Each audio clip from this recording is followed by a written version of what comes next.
Okay, let's give this a shot.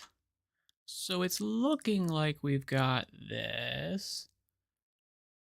I think so. Yes, so. Maybe so. Looks like it.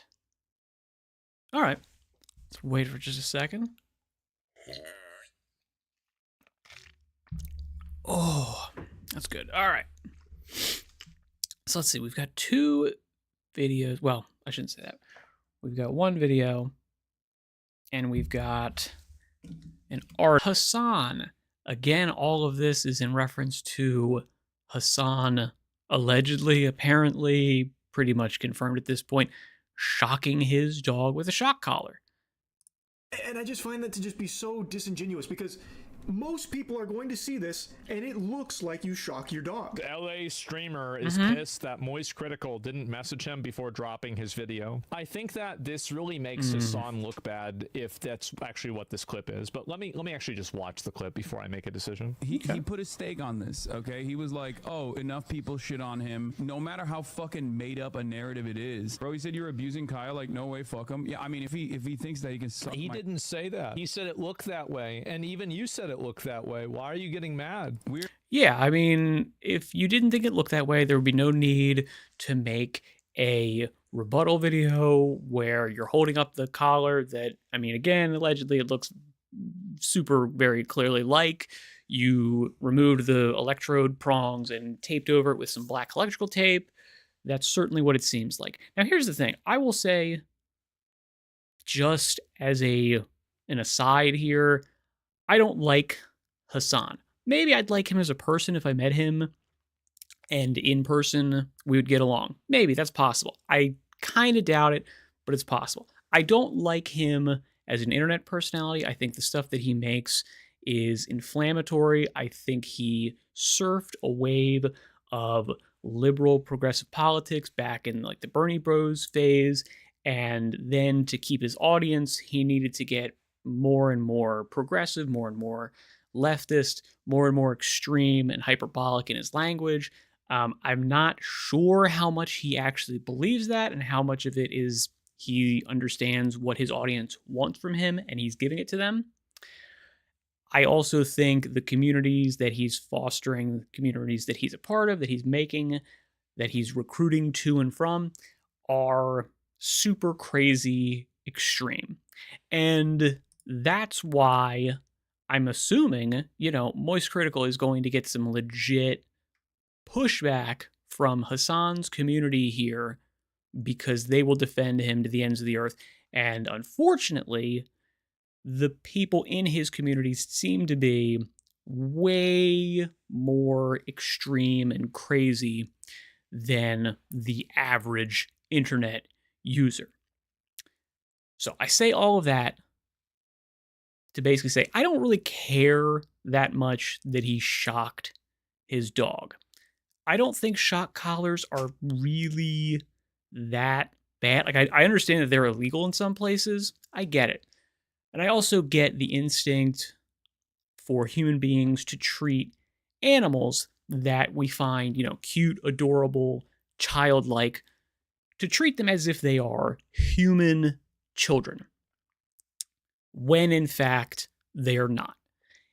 If you know anything about dogs, and I can't claim to be an expert, but I seem to be a little bit more knowledgeable than most people, if you treat dogs like human children, you baby them, you're very gentle with them, all these types of things, you can, to a degree, train them and make them exhibit pro-social behavior while not really physically disciplining them. But you have to be crazy on top of stuff. You have to be really, really, really, really knowledgeable about dogs, dog psychology, behavior, training, all of that type of stuff. You need to be basically a Caesar Milan type character who spent his entire life around dogs and knows them like crazy, right?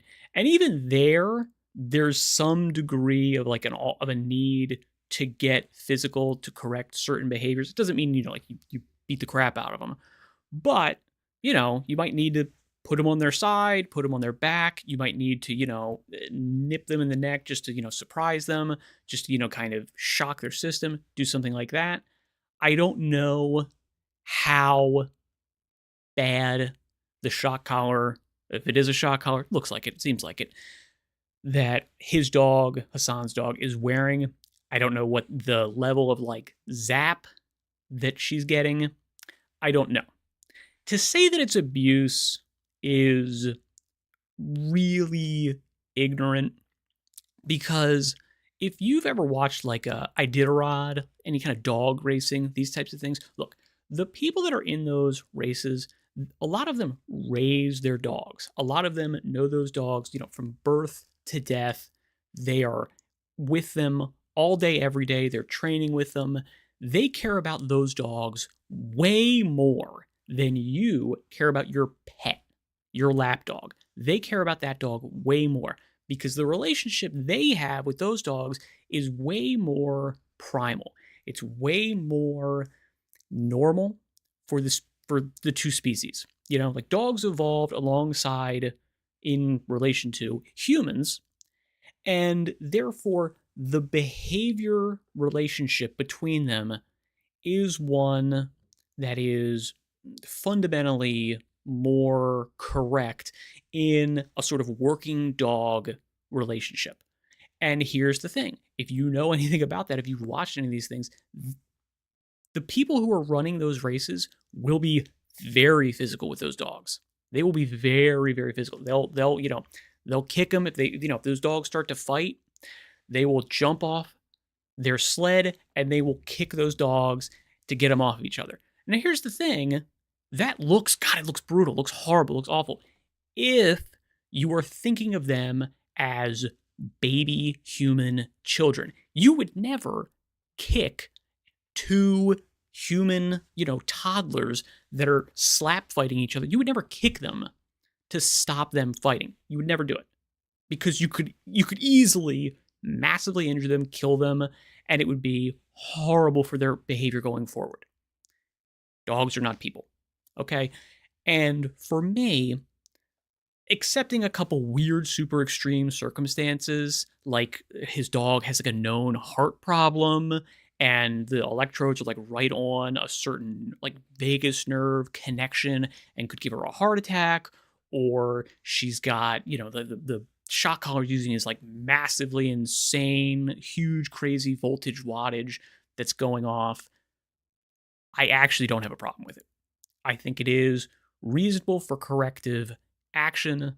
The shock collar, I think, is a completely reasonable way of training your dog, if used correctly and for good reason. For Hassan, if it is just to keep his dog in frame as a prop, yeah, that is not good. That's really, really shitty. I will absolutely say that. But in general, the whole idea of everyone's dogpiling on him, pun intended, because he's shocking his dog, I don't think it's actually that bad to shock them. Again, I don't like him. I don't have any reason to say that. I don't have any, real defense of his policy, projections or any of these types of things. I don't like him. I'm just saying this specifically is, for me, not really a big deal. Like the specifics of the shock collar thing. That to me, his way of training the dog for, just having it as a complete, prop, doesn't actually care about it. It's just there for views, which does seem to line up with his behavior in terms of being massively hyperbolic, going super extreme in all of his rhetoric, just to get more views. Yeah, that seems to line up. I will agree. That does seem to line up. But I understand that other people don't agree with that, don't have that same opinion, and they think shocking your dog is horrible. It's like child abuse. It's like really horrible and awful behavior. I get that. I totally understand that. And I understand that Hassan, understands that. That's why he made a rebuttal video. That's why he's getting upset about it. That's why people are freaking out about it, and he's freaking out about the freak out. because this could be something which would like actually cancel him. Because for a lot of people that are, you know, like childless and these types of things, they have a pet. Their pet is their child. It's their stand-in for, you know, that relationship that they're maybe never going to have or they don't have yet. And I understand why this is making him sweat. I don't think it's a huge deal, but again, the response to it on his side, the people that are going to defend him to the death because of this, and they're going to basically say any criticism of Hassan, like, don't you know, he just said it's a vibrating collar, it doesn't do anything like that. Sure looks like, no, it was a shock collar, and he did shock his dog. I don't have a problem with that, but if your response to that is to, you know, when someone criticizes him for using a shock collar, if your response is to call them, you know, racist, Nazi, pedophile, horrible things that in today's political climate, and especially in the Hassan community, of which I'm sure there are a couple crazies, you're basically saying you should die. Like, I'm going to call you the thing that recruits a lunatic to try to kill you. If that is your response, you're not part of the conversation anymore. You're out. You're done. You're over. Heard how quiet he was about literal pedophilia in certain communities. What are you talking about? What? And it took him 2 years to fucking come out and be like, yeah, the genocide is happening and it's really fucking bad. What are you talking about? Like, he doesn't make commentary about politics. What is this? Charlie's been on a good streak lately. He genuinely cares about dogs. He talks about how much he cares about dogs and pets all the time. So do I, dumb fuck. That's the reason why I'm... Yeah. That's the reason why I'm fucking annoyed. He could just like unironic. Again, I'm like, I think you're annoyed because you know that a lot of your community would not support you using a shock collar because, again, they would see it as abuse. Even though, again, like I've said, I don't think it is. You know, I really don't see it as being like horrible. Again, there's context. There are extenuating circumstances that would make me think of it as really, really, really bad. But in general, it doesn't seem to be horrible. Your response to it, though, does seem to make me think that either you think it's bad and you're like, I don't really care, I just want this prop, or you're not courageous enough to go, yeah, no, I use a shock collar. It's a good corrective action. It's, you know, it's used all the time. It's great. It's fine. They use it on, you know, all kinds of animals for all kinds of reasons. It's completely safe. There's been a whole bunch of studies, blah, blah, blah, blah. Go through it, defend yourself, be a man, stick up for what you did. But you're not doing that. Reach out and be like, hey, what's going on here? I think that him saying that is actually kind of bad. Why would Charlie listen to Hassan rather than what he saw? What additional information? And again, I mean, do we think this is super doctored? I don't think so. It looks very much correct for, you know, the lineup of the video. Does seem, again, somebody else did, you know, really good forensic analysis on the collar. Again, makes sense. It certainly seems like it's a shock collar. You're not defending it being a shock collar and going, no, this is actually fine. You're lying. Could Hassan provide Charlie? And also, if there is information that Hassan would only provide Charlie, but not the public, why is that? What would that even possibly be? Like, what are we doing here? Okay, I'm gonna DM him. No. I mean, the only reason he would hope that other people who are big would message him is so that he can, you know, say, hey, this is going to make me look bad, and persuade or manipulate them into not releasing it. We saw a similar thing with the Ludwig video where he moderately criticized something Hassan said, and Hassan immediately got on him and told him to get rid of the video and blah, blah, blah, blah, and he did it. So Hassan has a track record of anything that kind of makes him look bad. If anybody can, you know, is in his orbit and he thinks he can manipulate them into not releasing something that casts him in a bad light, he'll do it. Which is why he's upset Charlie didn't message him, because he was like, I could have gotten out of this. I could have avoided any of this negative press. Gross. Fucking moron. All right, whatever.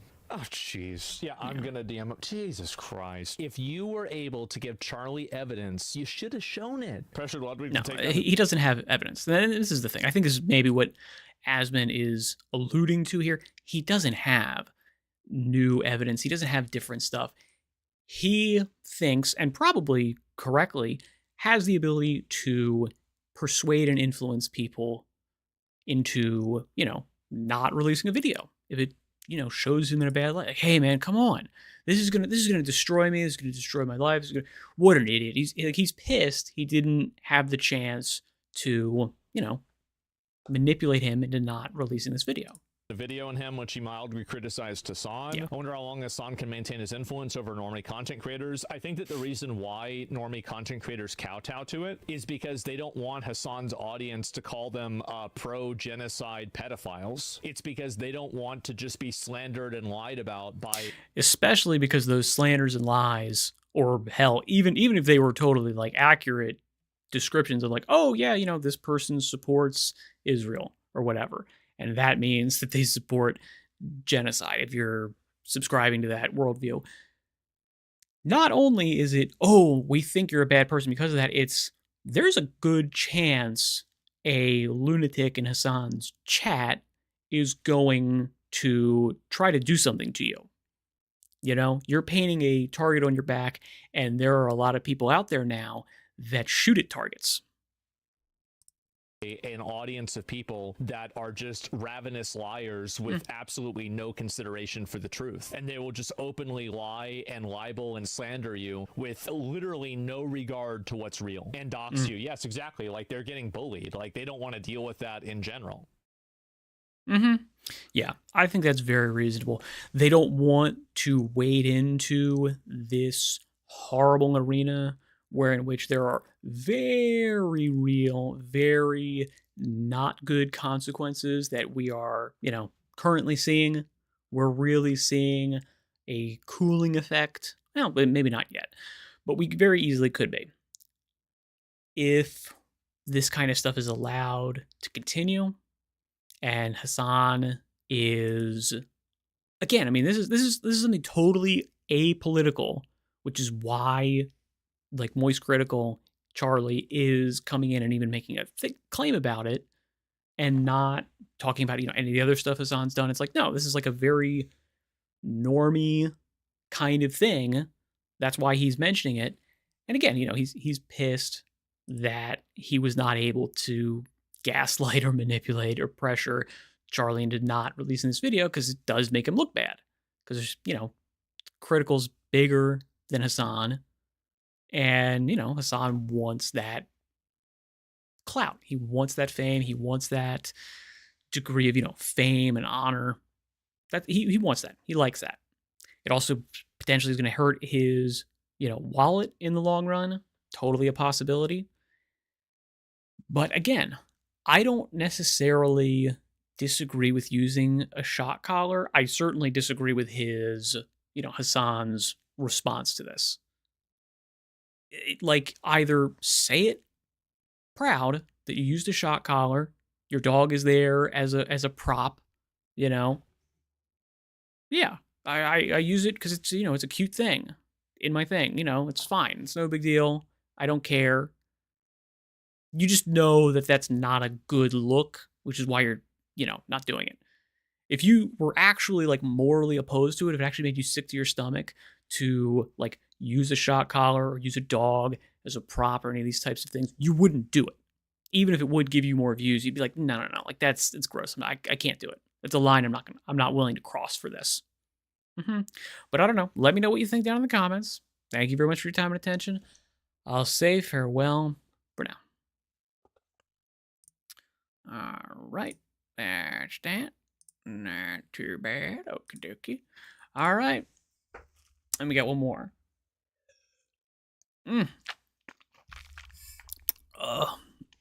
Water's good. Water's pretty good. So let's see. So I've got this. I do have this I want to read. From the AP. Let's see how big this is. Not too big. All right, so we can read that one pretty quick. Pretty happy about that. Just want to double check. I want to see if we can find anything else. I apologize for the weirdness of the stuff here. I'm just really attempting to find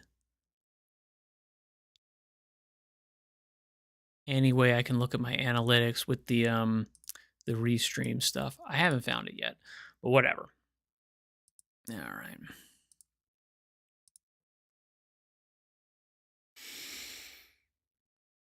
It's interesting that I just recently released a video where Andrew Schultz was complaining that Trump didn't end any wars. He's funding them. Well, it seems that that funding was a good leverage to get Israel to enter peace talks. And the fact that we're getting into a ceasefire, the fact that we are looking at what looks to be the end of the Israel-Hamas war kind of makes you think that actually the strategy he was taking was probably good. If your main goal is the war was ending, war seems to be ending. So maybe an apology is in order, Andrew Schultz. Maybe, if again that is actually your opinion and not just a clip taken out of context by Rolling Stone magazine, who's trying to stir up drama where there isn't any. That's also a possibility. A ceasefire between Israel and Hamas came into effect in Gaza on Friday, the Israeli military said, hours after Israel's cabinet approved a deal to pause the fighting and exchange the remaining hostages for Palestinian prisoners. Tens of thousands of people who had gathered in Wadi Gaza, in central Gaza, in the morning started walking north after the military's announcement at noon local time. Beforehand, Palestinians reported heavy shelling in parts of Gaza throughout Friday morning, but no significant bombardment was reported after. The ceasefire marks a key step towards ending a ruinous 2-year war that has killed tens of thousands of Palestinians, reduced much of Gaza to rubble, destabilized the Middle East, which I would say was pretty much the goal of Iran when they started this, when they, armed and trained and planned the, Hamas October 7th attack. The goal there was to destabilize the Middle East because they destabilized the Middle East, one where in which the Arab people in the region have a lot more hatred towards Israel, and therefore the regimes of those nations like Saudi Arabia and Egypt and these things have a much less easy time making accords and treaties and overtures of peace and improved relations with Israel. It's not as easy for them to do. Because if they were to do that, Iran is in a way worse position than all these other places, because Iran is much less likely to enter into improved relations with Israel for a lot of historical reasons, a lot of reasons because of their population, and then also because those other nations do not want Iran being elevated. They don't want Iran getting like good trade deals with Israel or other places like that. They want to degrade Iran. And if all these other places, Saudi Arabia, Qatar, all these other places get into good relations with Israel, that's basically the entire Middle East against Iran, instead of the entire Middle East being more destabilized and fractious, and Iran can play people off and get better trade deals. They are more powerful. They're a more influential power in the region. So that was the goal. And the fact that it is now ending is bad for Iran, and left dozens of hostages living and dead in the territory. Still, the broader plan advanced by U.S. President Donald Trump, you can say it anytime you want, Hillary. You can say it anytime, anyone who is going to vote for Kamala. If you think that shrill harpy was going to negotiate a peace deal, you're living in a dream world. I'm sorry to tell you, but it just wasn't going to happen. All right? Donald Trump, and you know what? Even if you thought it would happen, guess what? The person who actually ended up doing it, Donald Trump. All right. Includes many unanswered questions, such as whether and how Hamas will disarm and who will govern Gaza. That is a big question because the peace deal, like part of the peace plan, I should say, is that Hamas is no longer the governance of Gaza, which I think is very reasonable. It seems crazy to have a terrorist organization be your government. And therefore, if you were given statehood, you would literally be a terrorist nation. So who will govern Gaza? Is it going to be reasonable, moderate people, or is it going to be, the people of Gaza elect the most crazy, extreme group like they did when they elected Hamas? I don't know. Obviously, I don't think Israel is going to, at this point, trade crazy terrorist Hamas for crazy terrorist whoever the hell else. I don't think it's going to happen. And I don't think the U.S. would want that to happen. So that will definitely be something to watch going forward, is who will govern Gaza. It's a big deal. A brief statement from Israeli Prime Minister Benjamin Netanyahu's office early Friday said the cabinet approved the outline of a deal to release the hostages without mentioning other aspects of the plan that are more controversial. Israeli troops have begun to withdraw to agreed upon deployment lines, the military said. An Israeli security official speaking on condition of anonymity due to the sensitivity of the withdrawal said the military would control around 50% of Gaza in their new positions. Shelling continued early Friday. In central Gaza's Nuseirat refugee camp, Mahmoud Sharkawi, one of the many people sheltering there after being displaced from Gaza City, said artillery shelling intensified in the early hours of Friday before the military's announcement. Again, it's actually not that crazy to basically put a little bit of extra stuff in there before you pull back. It's to dissuade you from, challenging the pullback and basically going, "Ooh, okay, let's jump in and attack, try to take more stuff back." We want to dissuade that by, having a big show of force before we pull back. That seems to be normal to me. The shelling has significantly increased today, said Sharkawi, adding that low-flying military aircraft had been flying over central Gaza. Residents of Gaza City in the north also reported shelling in the early hours. "It is confusing. We've been hearing shelling all night despite the ceasefire news," said Heba Garoun, who fled her home in eastern Gaza City to another neighborhood after her house was destroyed. As I said, I think the shelling increased is basically to, scare people. It's a tactic to basically make it so that instead of, hey, there's going to be a ceasefire, we can run out there, we can do stuff, we can, push our advantage now. No, we're gonna scare the crap out of you. Stay inside, don't do your stuff, because you're messed up from all the shelling, you're scared, you're running on adrenaline, you're high, all of that type of stuff seems very reasonable. Again, I also would say, I think regular, normal military tactic. Details of the deal. A senior Hamas official and lead negotiator made a speech Thursday laying out what he said were the core elements of the ceasefire deal. Israel releasing about 2,000 Palestinian prisoners, opening the border crossing with Egypt, allowing aid to flow, and Israeli forces withdrawing. Khalil El-Haya said all women and children held in Israeli jails will also be freed.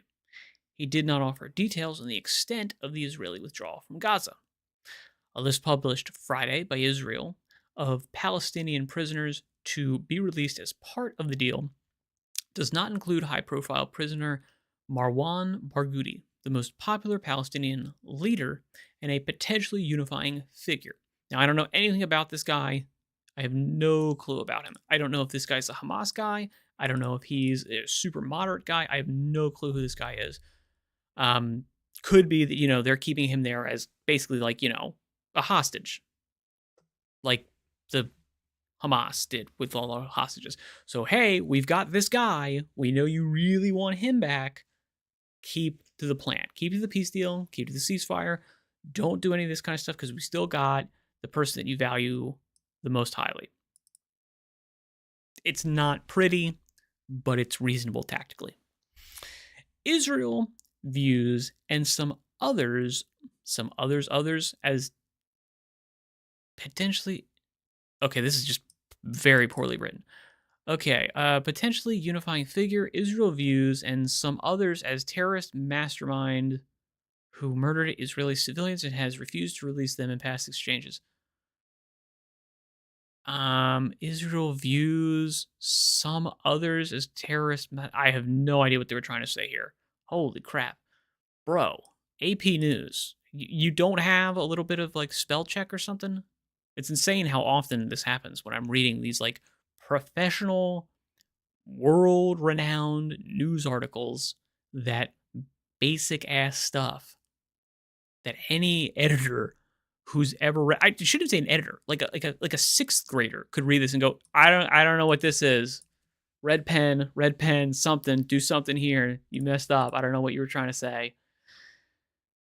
El Haya said the Trump administration and mediators had given assurances that the war is over, and that Hamas and other Palestinian factions will focus now on achieving self-determination and establishing a Palestinian state. I don't know if that's on the table.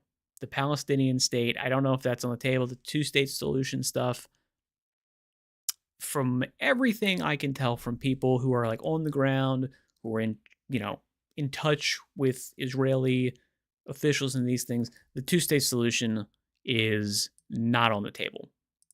It's not on the table. I understand why. I understand, other people are like would not be happy about that. If you really wanted that, I think there were legitimate overtures.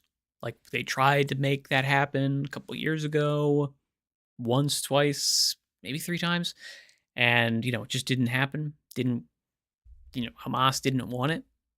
So the idea that they're now going to go, okay, you had this big giant crazy terrorist action, we fought a war, you lost it, and now you get everything that you wanted out of that, it doesn't seem likely. It doesn't seem historically in the cards. We declare today that we have reached an agreement to end the war and the aggression against our people, Al Haya said in a televised speech Thursday evening. To help support and monitor the ceasefire deal, U.S. officials said they would send about 200 troops to Israel as part of a broader international team. The officials spoke on condition of anonymity to discuss details not authorized for release. Now, what do I think about this? Seems to be good. I think I am in agreement with a lot of people in saying that, look, this war does need to end. I think it's good that it's ending for either side. Whichever side you support, if you support Israel, then guess what?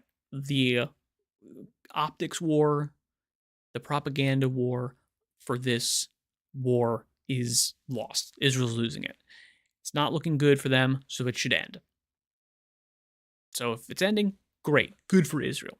If Hamas, you support, Gaza, Hamas, Palestine, whatever, then great. This stops the killing. You should be happy that this is happening, and you should say, you know what? I don't like Donald Trump, but this is a good thing that he did. Or, if you're honest, you should say, thank you, Don. Good luck in all your endeavors. Thank you very much for your time and attention. I'll say farewell for now. All right. Okie dokie. So I've got 2 other videos that I want to watch. This one from Metatron, which I might record, probably not. And then possibly this one, but we might just play Megabonk. I'm not sure. Because I've had this one in the chamber for a minute. This is another article we might read later at some point in time. But this is the one that I want to watch. Japan has always been and will always be a country close to my heart. I spent 4 years in Japan. I lived there. I learned their language. I speak it fluently. I love a lot of things that have to do with Japan, Japanese culture, Japanese subculture, history, anything really. I freaking love Japan, which leads to this. So, Sanae I do too. Takaichi, or Takaichi Sanae, if we want to go the Japanese way, is set to become Japan's first female prime minister. Now, this already, it's going to make some minds explode. Because, I mean, think about it. First female prime minister is like a milestone for feminists, right? So they're going to be so happy Well, about this. it only counts if they're liberal. It only counts, because obviously, if there's a female prime minister and she's conservative, then it's terrible. It's horrible. It doesn't count. It's only if they're like the Hillary Clintons, the Kamala Harrises, they're on the liberal leftist Democrat side, that having a female prime minister or senator or something like that counts. Problem is, though, she's a conservative. Oh, yeah. And in fact, for what I heard, strongly so. I don't know if we're talking ultra conservative, but yeah. Well, I mean, the difference here is like Japanese conservatism is quite a bit different from Western conservatism. Like, I think if I'm not mistaken, let me think. So this is the Conservative Party, but they are, if I'm not mistaken, the party name is like the Liberal Democratic. Yeah, she's the Liberal Democratic Party. Apparently, it is a conservative party, but like for them, they're still calling themselves Liberal Democratic. It's kind of funny. But yeah, so like the conservatism, the Overton window over there is very different. They just have a different culture that is more aligned with what we would see as conservatism. It's not necessarily actually like conservatism, liberalism in Japan, because there is a different, just like worldview. The liberal conservative sort of party dynamic is a Western one, and it's one that you could basically say it kind of comes down to individualistic societies. Like you're looking at that lens when you're viewing the sort of liberal conservative spectrum. Individualism sort of undergirds that spectrum.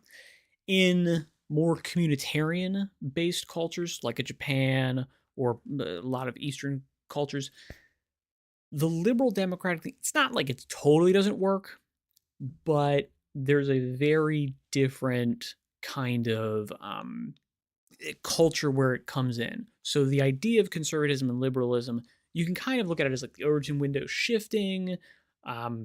You can look at it as like a different mindset, different set of values and principles, and it's not exactly like conservatism as we would view it, because generally speaking, when we think of and talk about conservatism, we're thinking of Western English conservatism, like Burke and these types of things.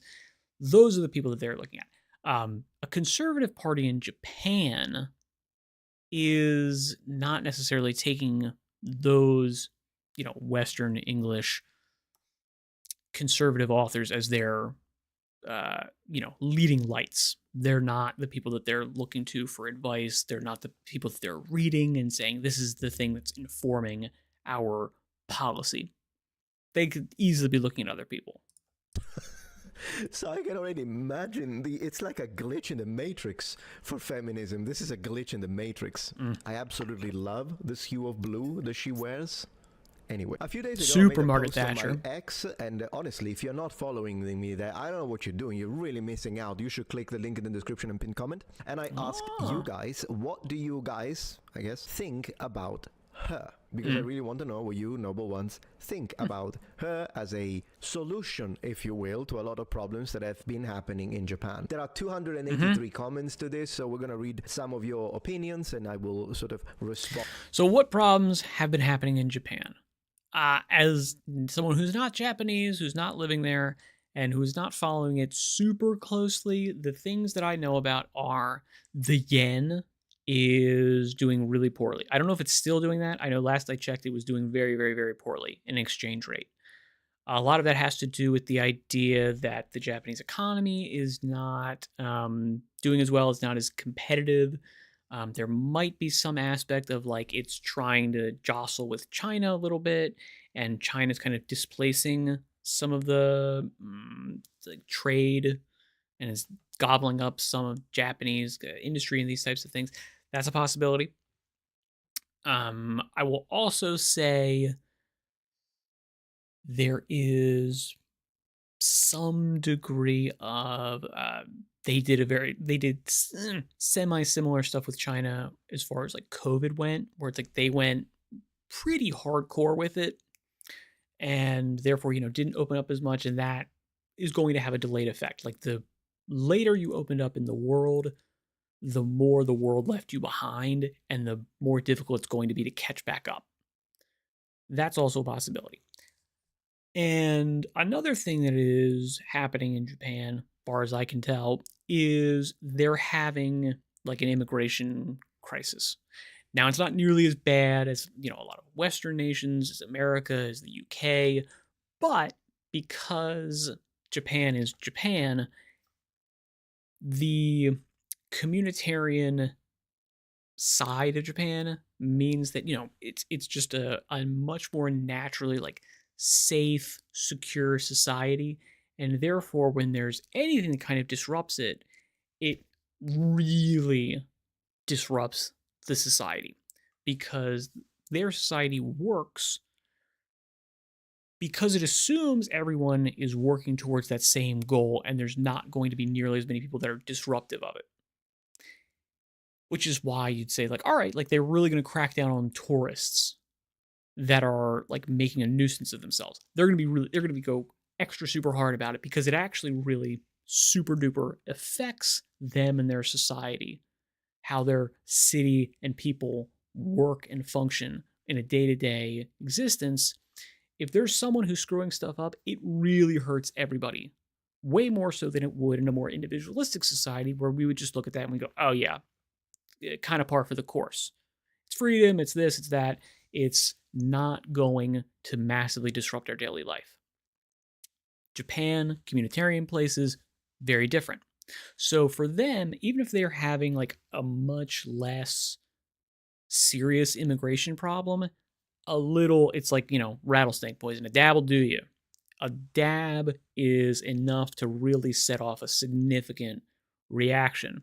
And I would be unsurprised if that is why they are turning to a more right wing. We want to go back to a more nationalistic, we want to go back to a much more homogenous culture, which again, Japan has a remarkably homogenous culture.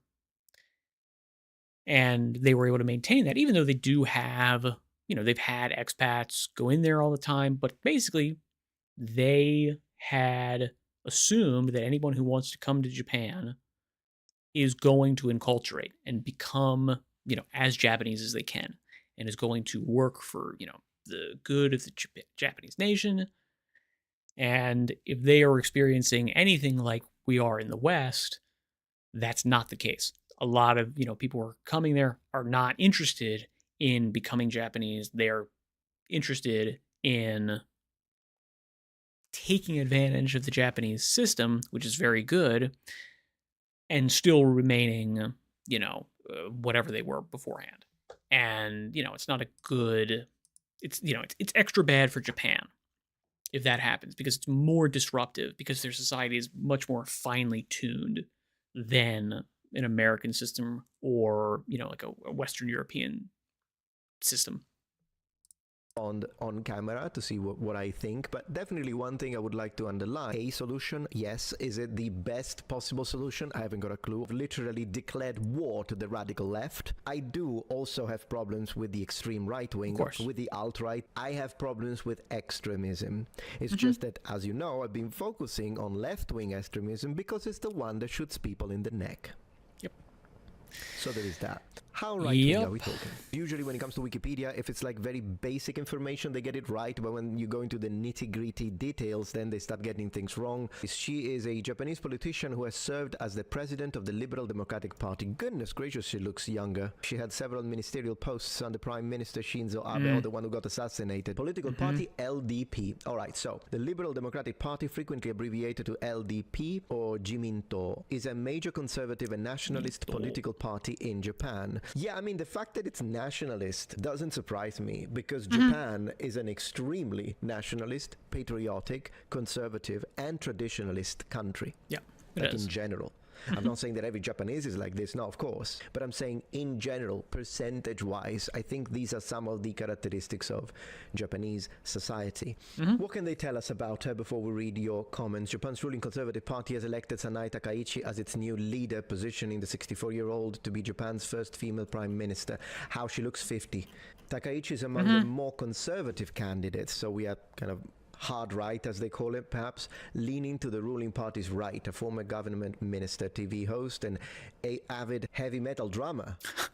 Okay, what? Yeah. Yeah, Japanese politics is kind of fun. I'm sorry, I didn't expect that. Let me read that again. Takaichi is among the more conservative candidates leading to the ruling party's right, a former government minister, TV host, and avid heavy metal drummer. Based. Yeah. She is one of the best known figures in Japanese politics, and a controversial one at that. It is BBC, so of course it's going to be controversial to you. Yeah, I To was you, wondering, is it anything actually that is controversial? 1 inch right of Stalin is going to be controversial anyways, so I'm going to ignore that part. So they call it an ultra conservative. All right, let me see what you guys think. Maybe you can... Ultra conservative. And again, I'm like, there's a degree of, like, I don't know how you want to describe this. Is it bad to be like extra super duper crazy conservative? Like, I know that, there's like bad right wing movements, but is it just the fact that it's like, yeah, if you go like super far to the right, the far extreme right is always part of like a super bad conservative movement? Okay, like, like it's similarly like on the left where you go like, okay, like, going far enough, like if you go far enough to the left, you're eventually going to come to super duper bad stuff. I think that's kind of like naive. Because again, like the whole idea of it just being like a bar, just a total spectrum, is just silly. Like at best, you'd say it's like a branching, like it branches off, and you get stuff, and you can run into something that's like, this person is just as far right as the other person, but their far right extremism is like totally reasonable. Maybe extremist is wrong, but like, their far right politics are totally safe and reasonable, and don't hurt anybody, don't go insanely far. But then another person who we would, again, in terms of like just conservatism, liberalism, exactly as far right, they've got some wild ideas, and if they were put into practice, it would be very bad. It would be evil, it would be horrible. I would say, yeah, that's probably more closer to the truth, which is again why I hate the whole left-right spectrum, because it's just like it's not that. It's just not. Like, it's just not that. It's not that simple. It's not that easy. I don't really like the political compass thing. I find that to be needlessly complicated. The one that I like and the one that I've seen forever is like basically, all right, what do you want? Do you want freedom socially? Do you want freedom fiscally? What do you want? So like if you're super far freedom on both axes, you want all the social freedom and you want all the fiscal freedom, you're a libertarian. If you want all the fiscal freedom and none of the social freedom, you're a conservative. If you want all the social freedom and none of the fiscal freedom, you're a liberal. If you want none of the freedom, fiscally or socially, you're an authoritarian. That to me is better. That to me is more accurate. It doesn't give you shades of liberalism and conservatism, but it's like good. I find those to be false binaries. clear this one out, because journalists hamstrung by the political reality of Japan's plummeting birth rate. Okay, let me say a thing or two about plummeting birth rate, because this isn't just a problem with Japan. It is a massive problem in Japan, but it is a problem in the West as well. So the problem with a low birth rate is something that needs to be addressed, because if you don't address it, what happens is that the average age of your population, because as a government you have to look at the population as a whole, the average age of your population is going to be higher and higher and higher. And what that does is, of course, creates problems, because the higher the average age, the higher the number of people that are not able to work anymore, that need to be supported by the younger generations that aren't working, and also there are health concerns, of course. So it's always good for a country when you have a net positive of birth rates. And generally speaking, there are two actions that a government can take in order to address the problem of low birth rates that are causing a general increase in average age, but also a decrease of population numbers. One is incentivize births. In other words, the government will give you monetary incentives for you to have kids. More kids, in fact. You have 2 kids, you get more money, pretty much. You have 1 kid, great. You get 2 kids, more money. 3 kids, more money. More support. And that usually works really well, because a lot of the times people... And I think there is some policies like that in Japan. I could be wrong, but I remember seeing a couple like videos like a couple years ago that were along those lines. Like, you get some money for having kids. Could be wrong.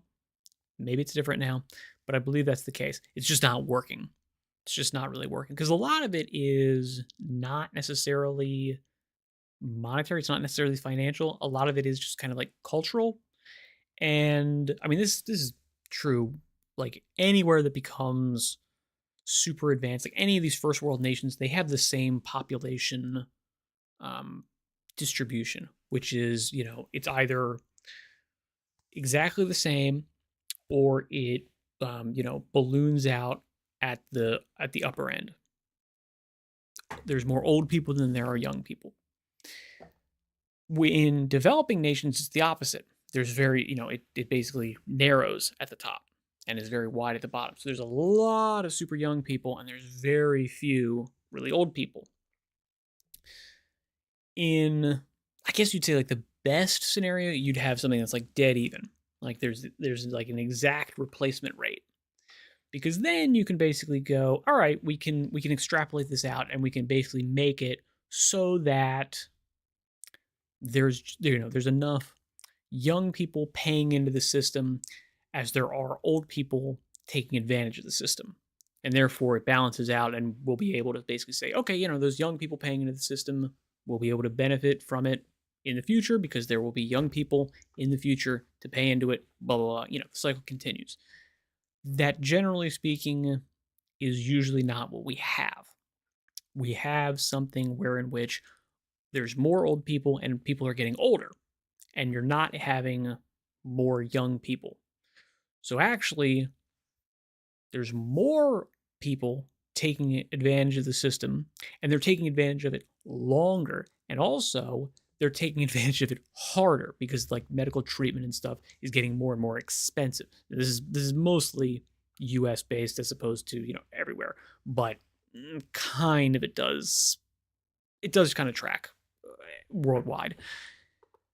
So then you go, okay, so now you're at a point where even if you were to like blow up and explode, young people, which is again very difficult, because I don't think it's not purely monetary. A lot of it has to do with culture. A lot of it has to do with like cultural ambition and drive, confidence. You want to have kids because you want them to be a part of this giant, exciting, expansive movement where we're like, we're manifesting our destiny. We're pushing west. We're pioneering. We've got, all this new, crazy, incredible, exciting stuff happening. That makes you want to have kids. Same thing with like, oh my God, it's like, I just got back from war. We're going to have a baby boom. Wow. We have a ton of people now. That's kind of the sort of thing that actually fuels birth rates, as opposed to, hey, like, you can get an incentive for getting it. It's like, okay, that takes some pressure off of me, but it doesn't make me want to do it. It just kind of pulls away some of the reasons not to do it. If you don't have any drive to do it in the first place, you're probably still not going to do it. It's basically just freeing up some of the people that wanted to do it anyway to do it a little bit more or easier. Because no one's like looking at having kids as like a job. Like, oh man, I'm going to get so much money for having all these kids. Most people are not looking at it like that.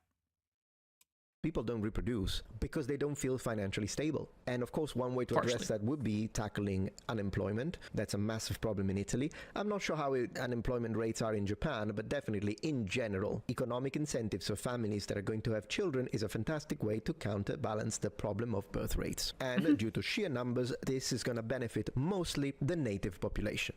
Alternative, the other action you can do is to have millions, tens of millions of immigrants to replace the native population and increase the numbers that way. No.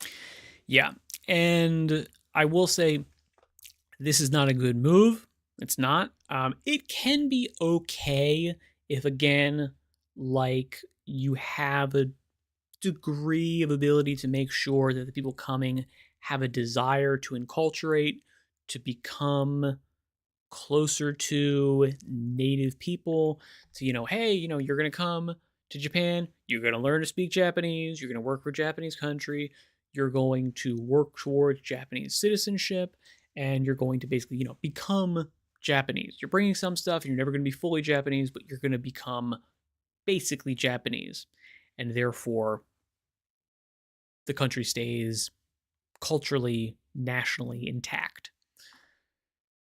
You can do that to a degree at scale. Like you can turn the dial up pretty high and still have that be a thing, but probably there is a point where it's like click, you clicked one too many dials, you clicked one too many clicks, and it's shit. Now it's breaking down. Now it's not working anymore. And you're not going to be able to enculturate that many people that quickly. Very possible. Almost certainly the case, right? I don't think Japan is there, but again, like I said, they have a system that is much more susceptible to screw ups. If they have even 1%, 2%, 5%, 10% of the immigration issues that like the UK or the US does, it's going to have a disproportionate effect. Like it's going to affect them 200%, even if they only have, 1% of the problem. Because their system is set up such that it's a super high trust society, it's a super communitarian based society, and they don't have the same kind of tools to address those issues that like a US would. And again, they don't have the cultural fabric to sort of deal with it as easily. Just simply because of the fact that it's it's a more communitarian versus a more individualistic society. So for us, we see that stuff happening, and it's like, okay, as long as it's not happening in my neighborhood, you don't necessarily care as much. Hey, that stuff's happening in Chicago. And I was like, well, I guess Chicago should fix that problem. As opposed to, we need sweeping governmental, this is a federal national issue. We are much more likely to think about it as a city issue, a community issue, a town issue, something like that. And only if it got to be something that is a huge national issue where it's affecting everyone, which is what happened, will we raise that up to the federal level and elect a president that's going to deal with immigration. In Japan, different story. Different story in Japan. It could be still, and probably is still very specific. Like it's really only a problem in this area. It's a national issue because it affects them nationally because, for them, a bit of rot really spreads quickly and, affects everything very, very easily. Note that I call them actions, not solutions, because the first one is a solution, the second one is not. But it is indeed an action that some politicians, particularly in the left, are pushing. And before any of you tells me that's not true, I'll prove it to you. No more gaslighting. I'm coming with receipts. Look at what Senator Chuck Schumer from the Democratic Party said about this. Now more than ever, we're short of workers. We have a population that is not reproducing it on its own with the same level that it used to. The only way we're going to have a great future in America is if we welcome and embrace immigrants, the dreamers and all of them, because our ultimate goal is to help the dreamers, but get a path to citizenship for all 11 million or however many undocumented Jesus. there are here. Probably over 50 million, honestly. I never Probably. mind 11 million. But yes, so as you could see, Yeah. this is an action that the left has been trying to engineer for a while. Now, I mean, again, I will say that is Chuck Schumer talking about the Dreamers. The Dreamers were what? Like that was 2016, if I'm not mistaken. So that was like 10 years ago. That speech was, somewhere in Trump's first term, I believe, if I'm not mistaken. So yeah, they've been trying to do it for a while. And I will also say the UK is doing it as well. They are doing it partially for, I was going to say partially for those reasons. I think they do it to finance debt, to basically say, hey, look, we're going to import people increase our population, increasing population changes the GDP calculation. The GDP calculation is used to get loans from banks and say, hey, look, see, our GDP keeps going up, so give us more money. And they're just financing debt so that they can pay for social programs and these types of things that they otherwise would not be able to afford because you're not reproducing enough to offset that balance. And you're not growing the economy fast enough to offset the debt. That would be my guess. And it's not a good deal. It's not a good deal. I don't think it's a smart move. Even if you were just using it, even if you were importing, like, hey, we're just taking English people and we're putting them into America. So like there's no cultural like divide. There's a little bit, but there's not one where it's like, you're making insanely racialized like ghettos and enclaves of like totally alien cultures. It's still going to be a bad thing if you're trying to just import people to finance debt, because your ultimate issue here is that debt's going to keep growing. And if you're not actually providing any solutions to paying that off, you're just delaying it, you're making the problem like worse in the future. When it finally does hit, you're fucked. Notice he said all of them. The dreamers, all of them, path to citizenship so they become voters. Yeah. This is what this, it's power rebalance. That's all there is to it. There's no... And I mean, to say that it's not is silly, because like, hey, look what happened in California. I mean, like, there's a test case.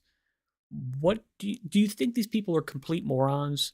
Do you think the oldest political party in the world, the Democratic Party, is unaware that, oh, hey, yeah, California, which used to be like a purple state or red potentially state, would vote either way in elections, now is like locked blue, deep, dark blue. There will never be a Republican who's able to like carry that state in a national election, and probably not even like a Californian governor is going to be Republican unless there's some crazy wild stuff that happens. Like, again, Gavin Newsom, like, how many people hate his guts? Very understandably. There was like a recall election. He won. Like, do you think the Democrats are looking at that and going, oh, wow, we can have ultimate power guaranteed forever if we do what they did in California? What do they do in California?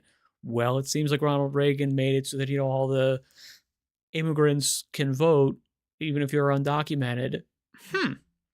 And after that, we won everything forever. Can we do that for the whole country? I think we should definitely try. To say that that's anything other than like just reasonable looking at something, observing what happened and going, I'd like that elsewhere. Like what? Do you think that's conspiracy theory? Oh, but we care about these people. No, you don't. You care about their votes at the expenses of the native populations. Do you want, I want to ask this right now, because I tell it how it is. Hate me all you want. Do you want Japan to look like this? Is this going to become Japan? Are you okay with it? This is going to become, this is Japan. Look at that. Look at all these Japanese. Japan. Okay? So this is one way, I guess, to address the problem of low birth rates, or this.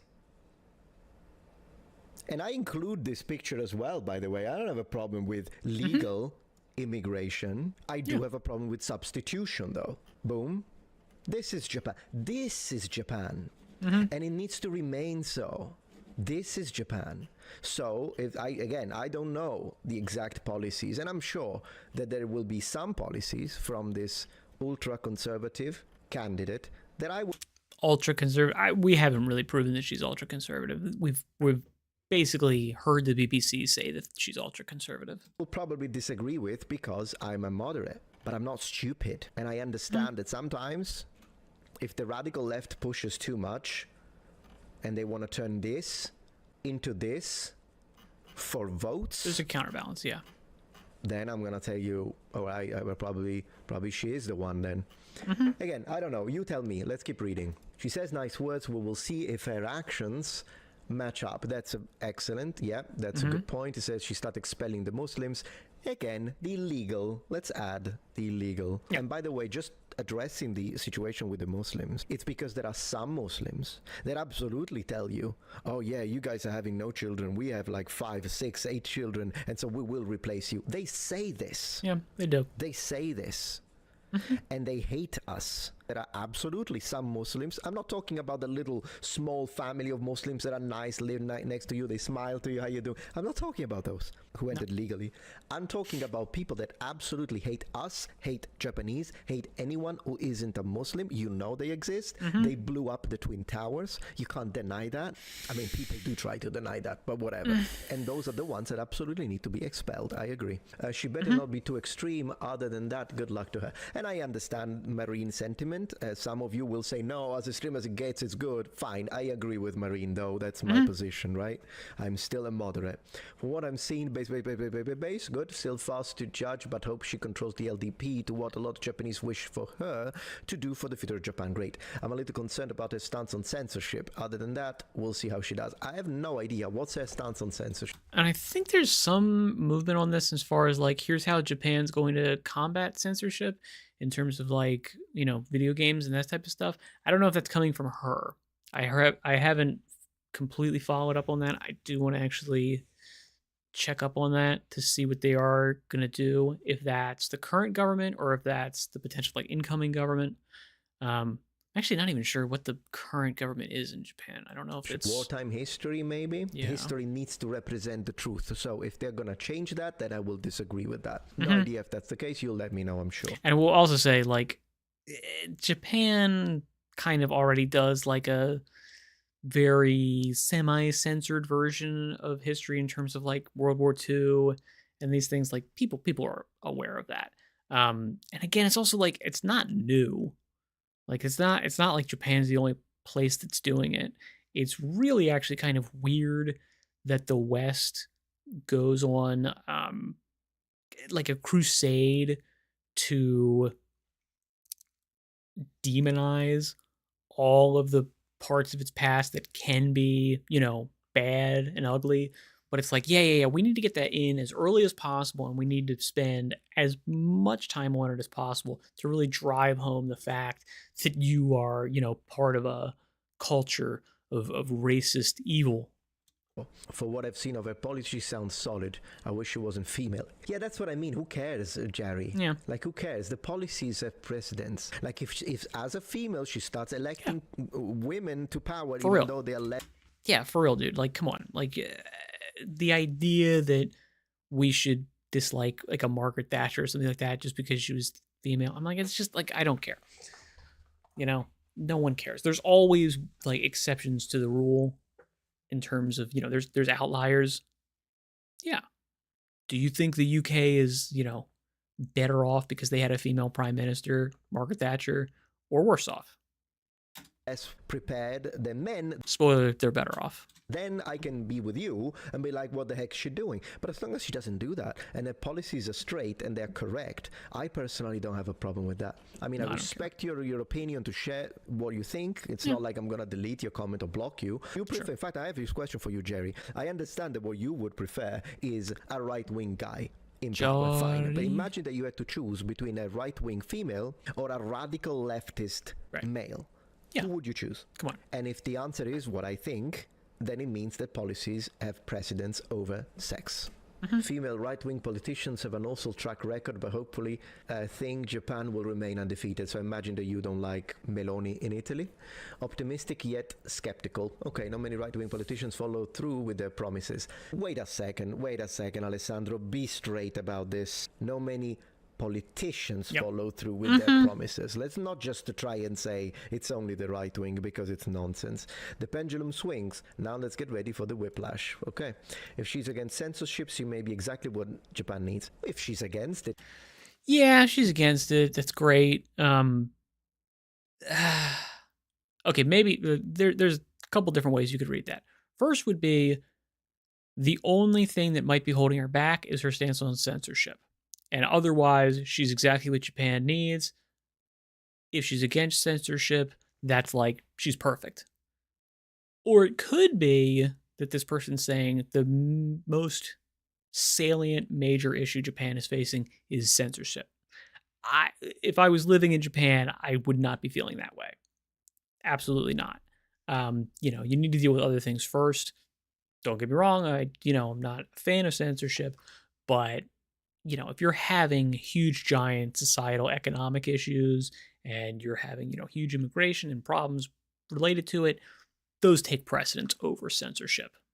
Then yes, if that's her stance, then fantastic. I like her so far for the most part. I just hope she doesn't do anything to censor anime or video games. Right, so basically that's what they're saying. If she tries to censor anime, it depends what they mean by censor.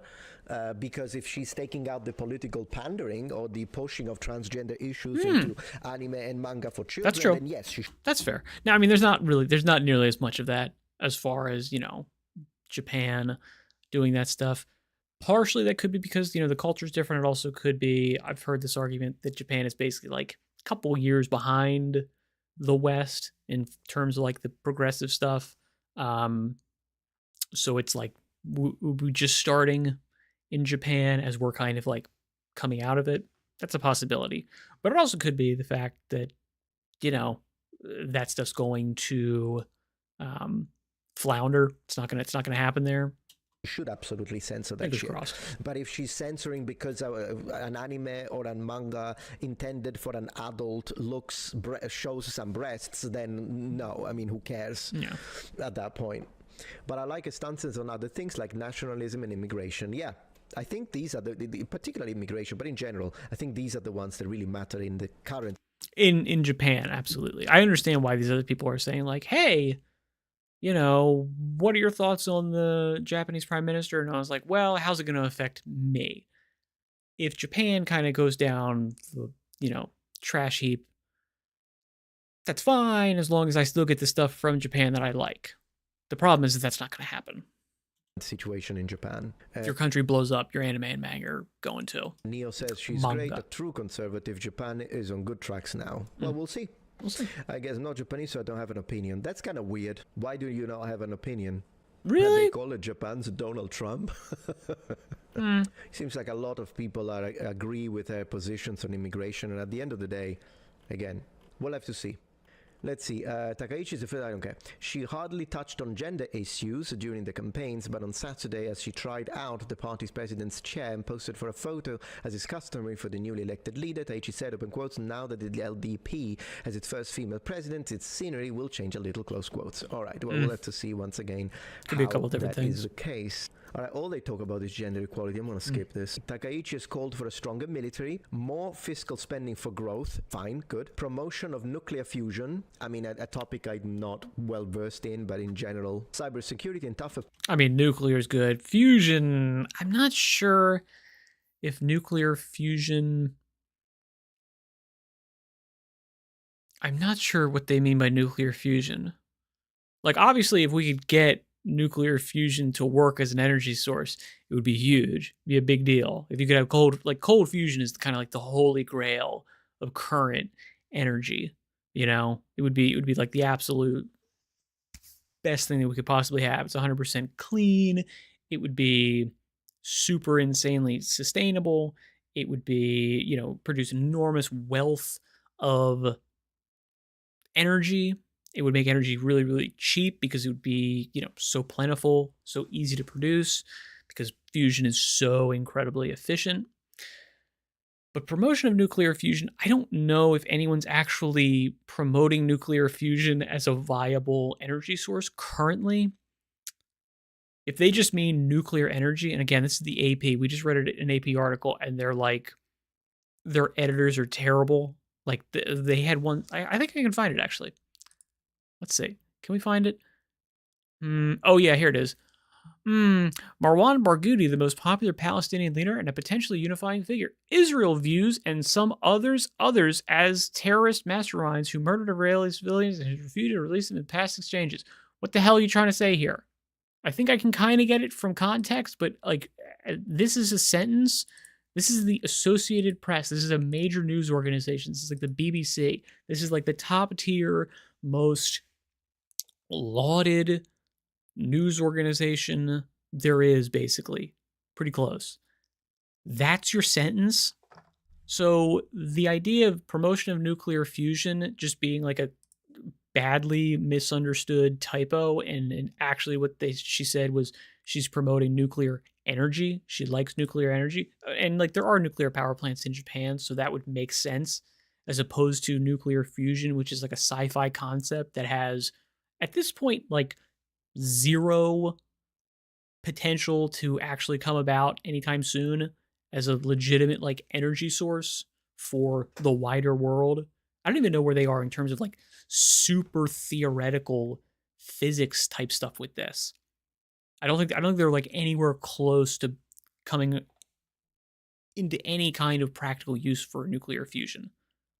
Yeah. Nuclear energy though, hell yeah, I'm all about it. It's the way to go. We need to be doing it. And more people need to be talking about it. Like, nuclear is so good. It's the way we need to be moving forward, to be perfectly honest.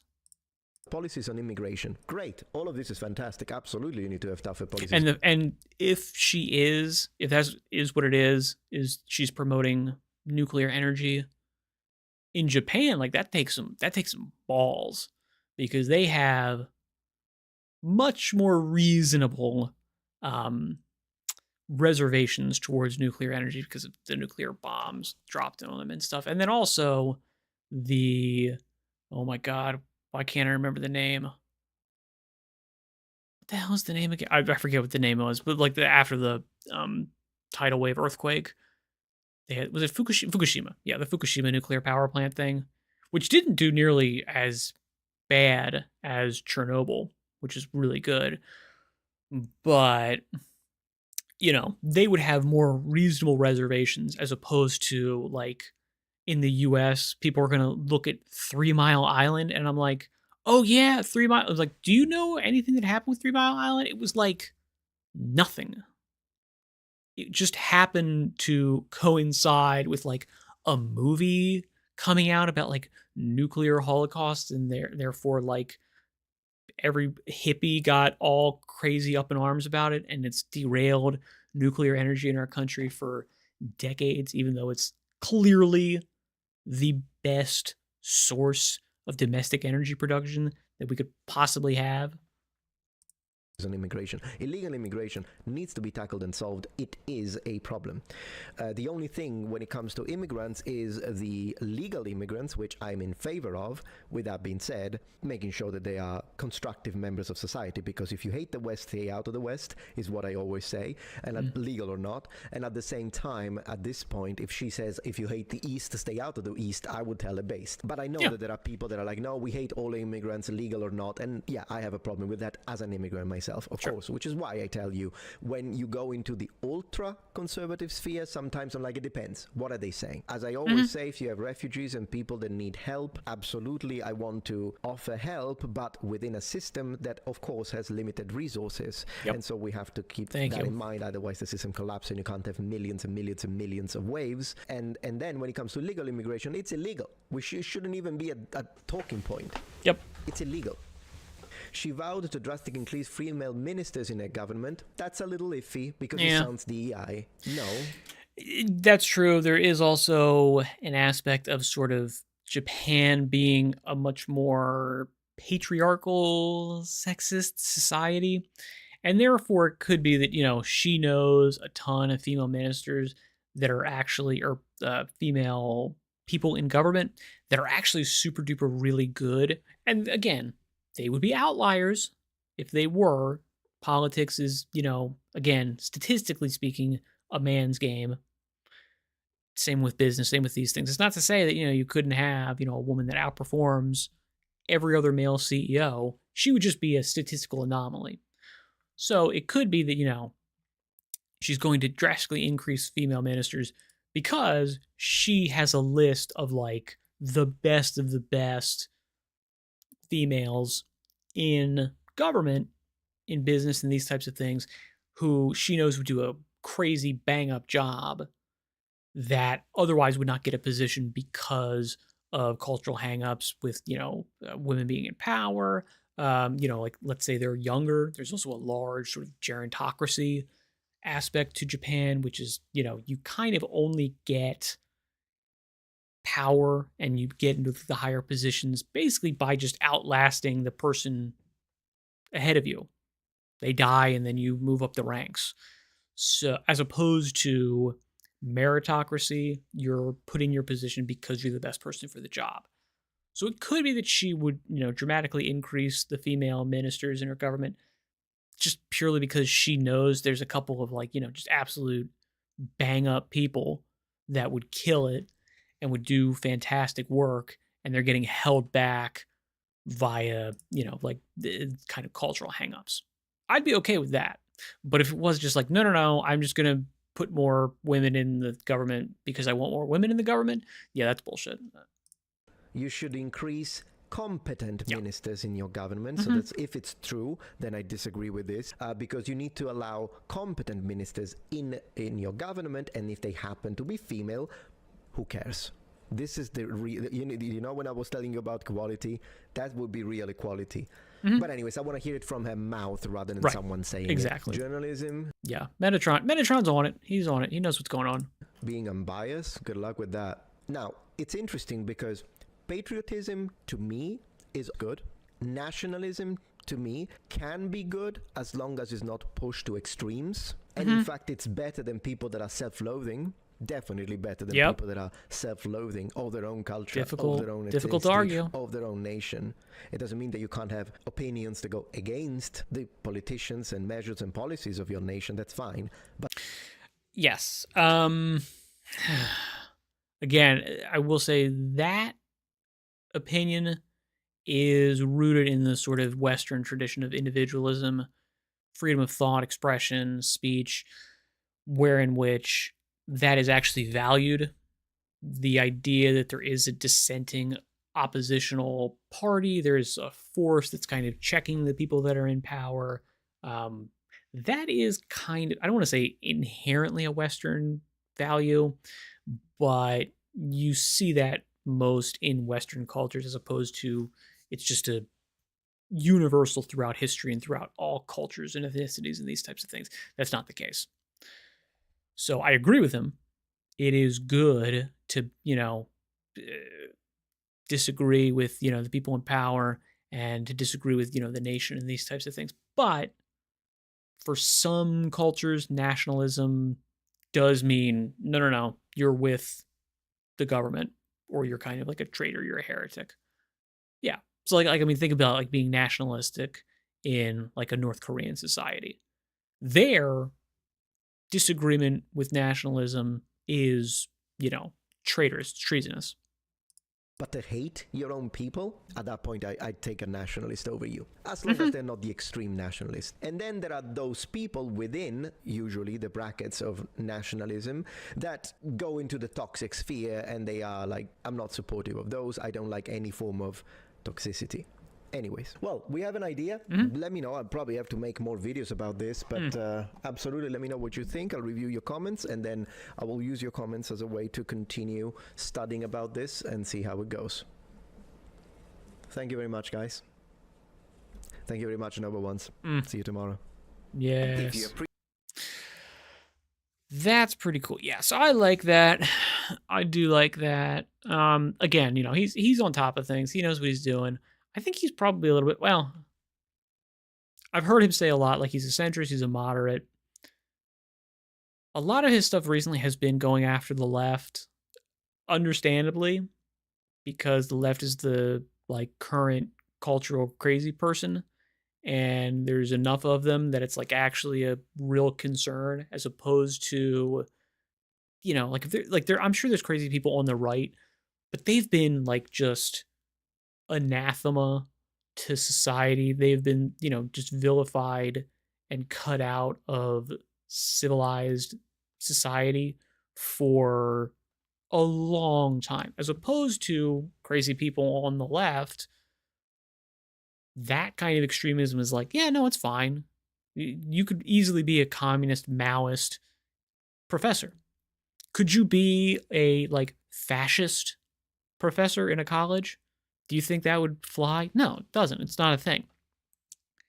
And therefore, you know, the fact that we now are kind of talking about the left and calling out the crazy people on that side of it is overdue, and also something that needs to like kind of continue, and if anything, like ramp up, because we have to sort of make it like a counterbalance. Like, okay, like if you can't have, you know, National Socialists, fascists, even if fascism is, you know, we're going to classify fascism as right wing. I don't think it's that clear cut, but let's say that it is. If you're going to have them vilified, they are completely exiled from society. If you identify that way, it needs to be the same with like communists and socialists and these things. They need to occupy the exact same realm of like disgusting, get the hell out of here. You're a communist, get the hell out of here. You're trying to teach my kids? Absolutely not. Get the hell out of here. We want nothing to do with you. No, you're going to put up a hammer and sickle in your profile pic. No, absolutely not. It's a symbol of hate. It's a symbol of death. Get out of here. And we're not there. We're not even anywhere close to that. So going after the left as a centrist, as a moderate, or even someone who like maybe is center left, is like totally necessary to legitimize any kind of leftist policy at this point. Because right now, if you are on the left, those crazy people on the left, they are doing your side, your movement, so much bad that you need to basically join with everybody on the center, to the center right, to the right, to the like far right wing. You'd be like, yeah, no, you need to get rid of those people, because like otherwise you're toast. If you're associated with them, you're done. You're out. You're over. Everyone is very happy to disassociate from them now, because they're like acting like straight up psychopath demons. And no one wants to deal with them. No one wants anything to do with those people. So get rid of them. Or, yeah, you can stay with them and lose any part you might play in the conversation of society going forward. Because we're going forward. Those people, they're done. They're out. They are in the dustbin of history. They're not coming with us. All right, so let's see. I've got one other video. Let me see what it is. Okay, it's... I think I will try to play Megabonk. I think I will actually try to play this. Now, I didn't have this set up, so let me actually even see if I can do it. Video, full screen window, windowed. Let me see, 1920 by 1280. Yeah, good. Let's get out of here. Let me see if I can. Nope. Okay, that worked. Cool. Let's do that. Let's make sure the window looks good. Close you down a little bit. Make my head smaller. Let's play a little bit of Megabonk for the last, like, hour or so until I need to stop. Alright, so I haven't played a ton of this. Who do I want to play as? I'm going to play as Sir Uthi, and I'm going to actually not cheat this time. Just want to see if it's like white. Is there any difference here? Slight difference. All right, so we'll go for this guy. Do I want to go for tier 3? I don't think I want to go for tier 3. Tier 3 just gets me absolutely rolled. So I'm gonna, yeah, you know what? We will go for you. We're gonna see what happens. All right. Now I'll be honest, I don't really like this knight guy. What would we call it? Yeah, like this. I don't like the directionality. I don't like the directionality of it. All right, do I want the bow? The bow's actually really good. Yeah, the bow's super good. So we're doing the bow. The bow's super good. That's like one of like the top tier. Absolute top tier items. Okay, regen tome. I actually do want to get regen tome. I think I can get an unlock with this if I upgrade the shit out of it.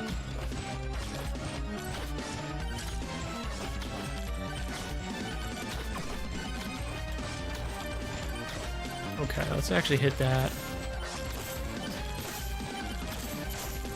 Let's try not to die. Regen tome. Lightning staff is also really good. The lightning staff is really good. Oh yeah, and do let me know if anybody's in the chat and I'm like lagging like crazy because I'm playing this windowed. Please let me know. I will resize the window. I'll make it big. I'll make it full screen, and that usually will actually help me out. All right, the lightning staff is really good. I have to go for the rare.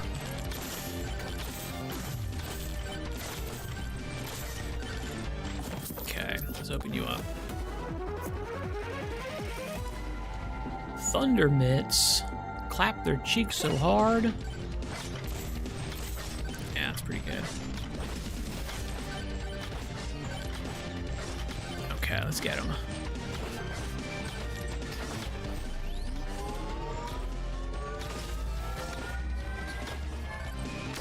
Doink. All right. Damage to elites. Duration. I'm gonna say duration. I don't know if this is actually gonna help. Shit. I'm getting destroyed here. Regen. Again, regen, yes. Could actually maybe get better here. Okay. Open it up. I'll take it. God damn, alright, I'm getting destroyed here. Again, this is because of like the directionality. I don't have enough. Oh shit. I don't have enough size on it to really make a difference here. Nope, can't afford it.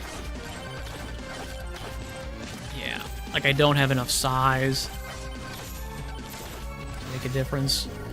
Okay, size, tome. I literally was saying size would be a good thing to have, but the bow is so much better. I'm gonna have to go for the bow here.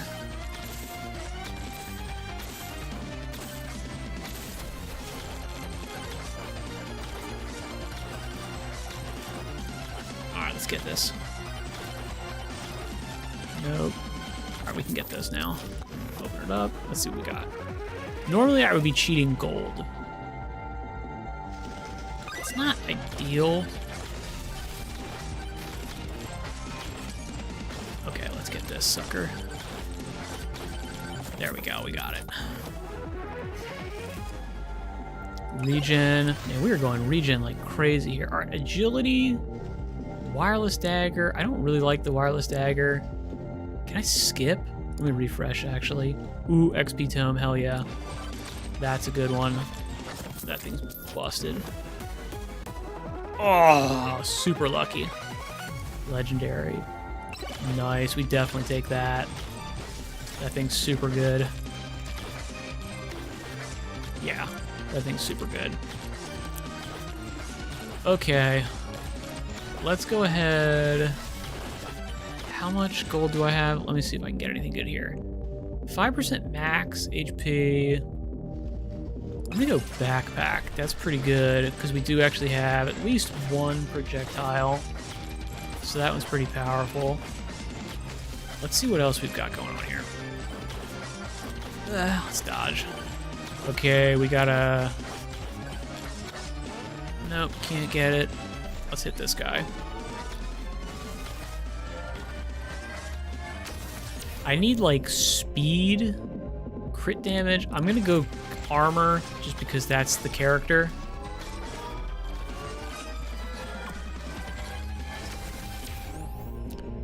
Jump height, evasion. I'm gonna go evasion. Might be able to get some stuff out of that. Regen tome, damage tome, 1000%. I would really like something that would actually make it faster. Oh shit, I'm getting screwed here. I would like it if I could get something that was making me faster in terms of the... Nope. In terms of knocking stuff out. Oh my god, come on, get out of here. If I can hit that, yeah, good, excellent, here we go. That's what I needed. That's what I needed. Okay, lightning strike. I'm gonna go Aegis. I haven't actually done Aegis before.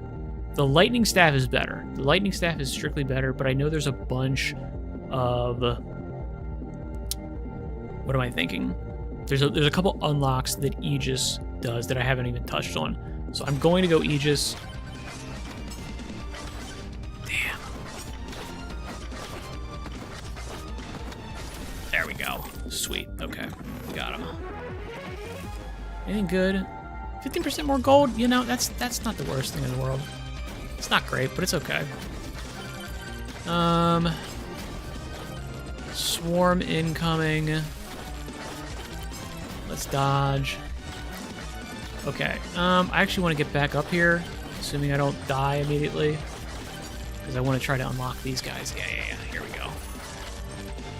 So from these guys, let's get something good here. All right. Microwave? Do I want a microwave here? I actually don't want a microwave. Damage tome. Yes, definitely damage tome. Nice. HP regen, crit chance. Definitely go HP regen. That's sick. I should have enough. Maybe not. I was gonna say, I hope I have enough money. HP regen again. Dude, my regen is like nuts. My regen has got to be pretty crazy. Alright, let's get this guy. You. Let's go for the pots.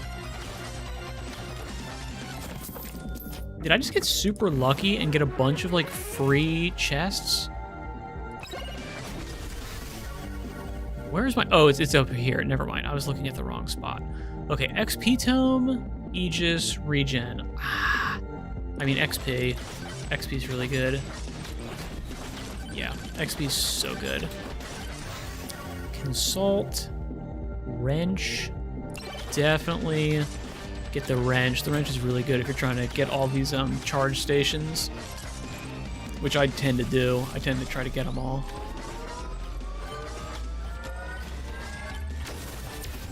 Nice. Okay. Projectile speed. Yes.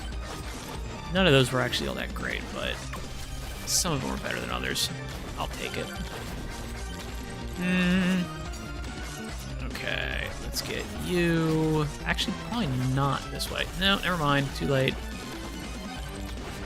Not really where I wanted to go. Okay. Target rich. Target rich environment. Max HP, nice. Can take it. Beer, I'll take it. I'll take it. Not ideal, but not too bad.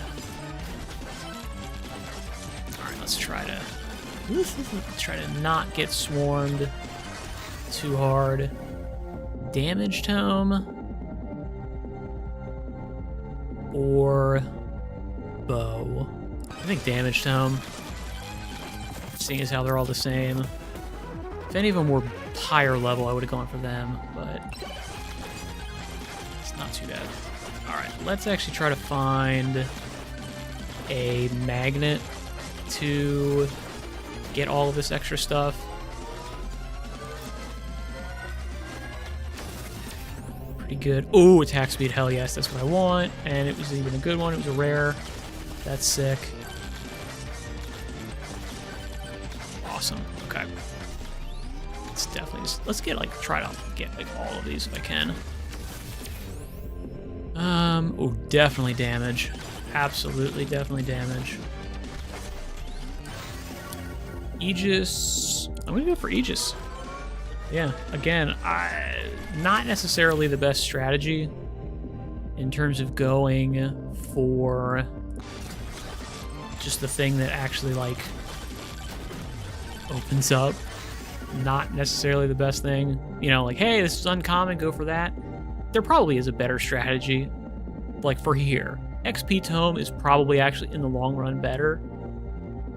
But I can't say no to a super good damage tome. I can't do it. Let's get this elite. Sword. I'm happy to get a new sword. Absolutely. Especially if it's going faster. It's really good. Okay. Mirror. Beefy ring. That's not too bad. Healing you, yeah, that's good. Clover, demonic blade, crits. Okay, so actually that would mean we want to build up more of a crit style. Okay, you know what? We're doing pretty good here. Our swords are pretty strong. It's killing most of these guys. Let me see if I can get up here. I can, sort of, just barely. The Aegis is definitely helping out a lot. I didn't think I was going to be able to afford that. Kind of sucks. That's okay though. Again, if this was on like a if this was on a higher tier, I'd be like destroyed. Because I feel like I'm just, again, like this character specifically is just like not really good at these like large swarms. He's very chunky, but he's not really good at like, or I shouldn't say that. He's not necessarily bad at it. I'm just bad at using him. That's more correct. All right, don't want the bow. I think it is time to start upgrading the bow. XP tome, easy. Bow, easy. Because the bow is like really good. All right, do I go Aegis now? Or do I go sword? I think we go sword because I'm actually trying to get the sword pretty well used up. I know I've got a couple things that are like, you need to damage tome here, kill a certain number of enemies with the sword to get a couple unlocks. I'm like just barely outracing these. Barely outracing those. Damage by 10%. Damage is good. Ooh, okay, we've got a... Where is it? It's down here. Yes! That's actually really good. Okay, regen. I think we go for sword here. We should be able to get a really solid bunch of levels up here, because I know I've not been collecting all of these. XP. I think I go XP again. Damage tome or XP again? I'm gonna go Aegis. Definitely go for sword. Go for sword. Okay. I don't think the magnet allows you to get all the coins. I don't think so. I could be wrong, but I don't think so. I think the coins are different. Interactable ghost, no problems. Let's get, ooh yeah. I think we should be able to do this challenge. Challenge shrine should be okay.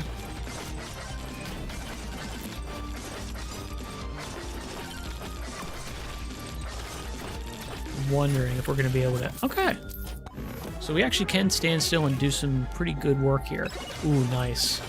I actually like that because I need some... I shouldn't say I need some. I don't need it. But I do have at least one other challenge that's like poison a bunch of people with the moldy thing. Yeah. I'm not going to do this boss because I already beat him and he's actually really hard. Ooh, that's going to hurt. That's okay. Thunder mitts. We already have one of them. How many items are you limited to? I've not found a limit yet in terms of the amount of items. I guess you'd probably get it like if you went through like 3 different areas.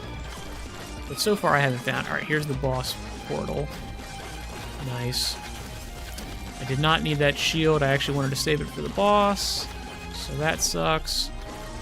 But that's okay. Crit damage, lifesteal. I think lifesteal, right? Yeah, lifesteal's pretty good. Lifesteal is pretty good. Sword, XP, regen tome. I'm gonna go. I think I might try to start upgrading. Oh shit, this is the final swarm? Oh, seriously? Bro, I did not think this was the final swarm. Okay, let's get this guy. Crap, we need to get to him quick then. We need to get to him actually really quick. That's not good. I really thought we had more time. No bueno.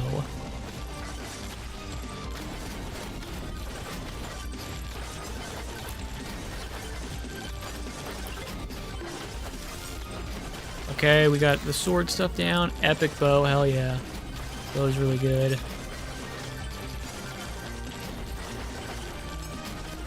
I like that this is blocking a lot of stuff. The Aegis was a good move. Oof. Okay, Aegis was definitely a solid move. Are we going to be able to make this? I'm going to go regen. Okay, we got it. XP tome. Rare damage tome. Bow. Aegis. Key for free, whatever. Okay.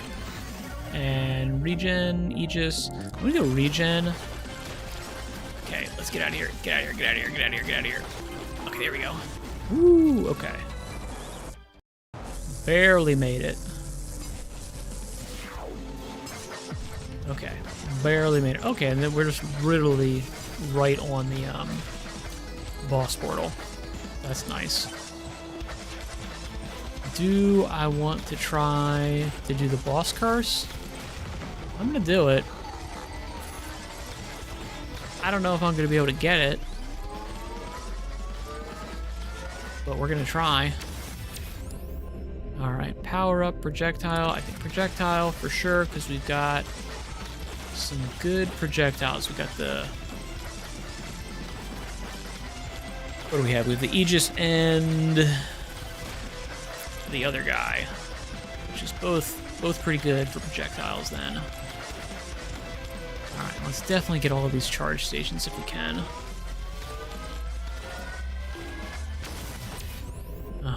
Oh yeah, epic regen, hell yeah. We should be able to open. Okay, so that was actually kind of expensive.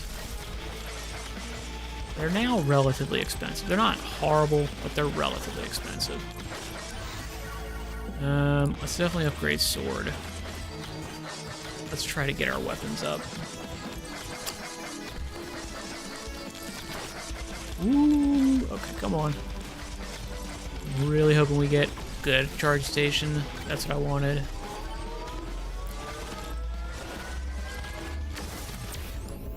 Oh, attack speed. Hell yeah. Absolutely. Oh, we've got 2 of them. Okay, that to me means that I need to activate my crazy lazy. We're gonna be doing some actual cheats now.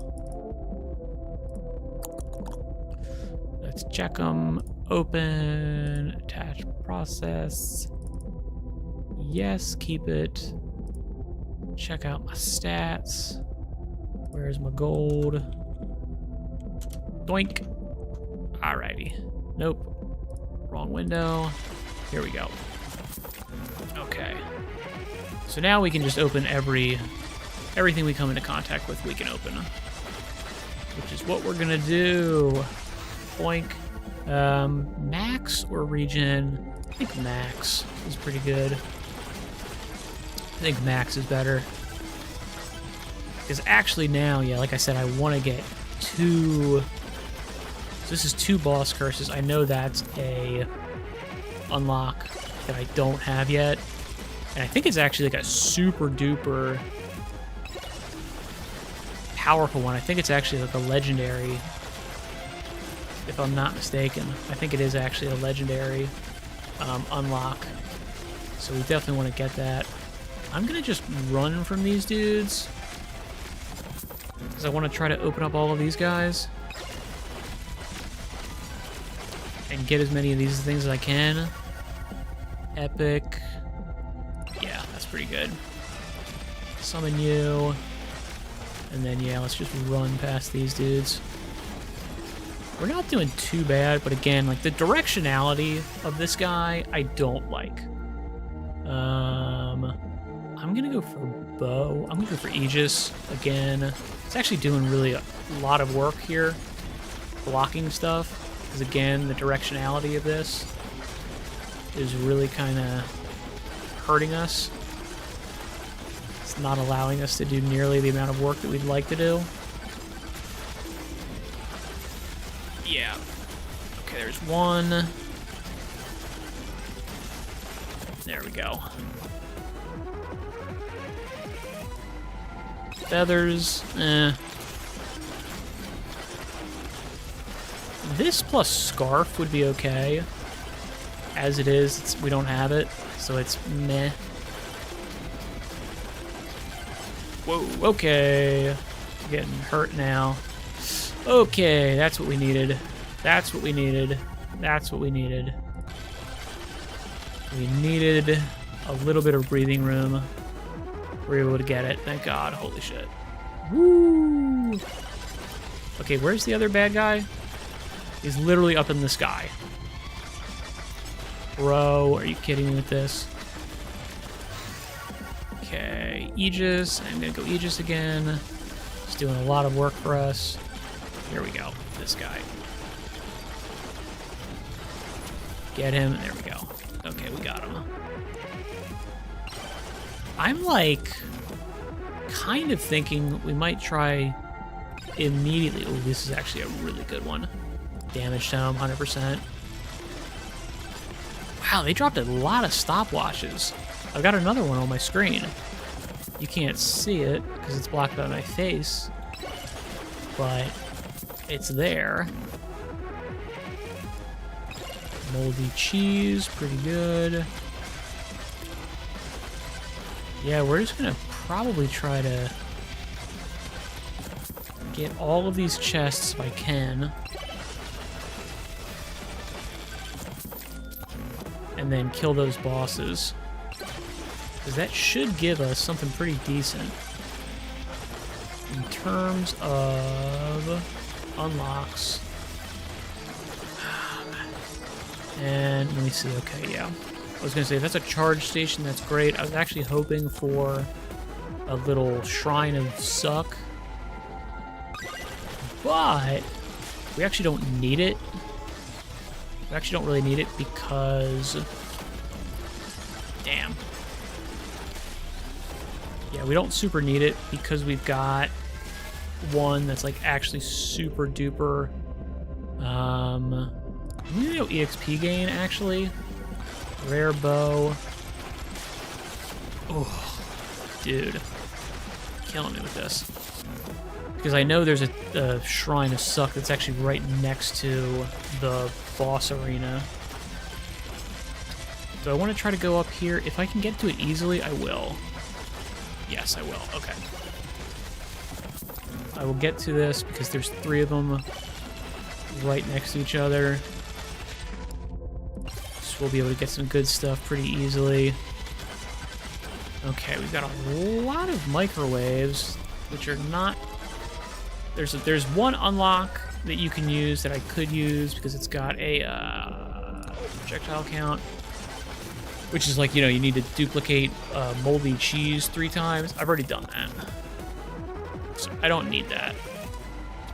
However, if I can... I was gonna say, if I can do the clover and get super boosted luck, I'll do that. That's really good. Luck. Just name it, bro. Just name the card and you got it. The golden mitts are useless to me because I'm cheating with gold, but nah, we'll take it. Yeah, I mean, you know, take what you can get, plus 20% damage to these guys. Let's check this other, let me think. Definitely you. This other one might actually be, it is, yeah, so we're just gonna do,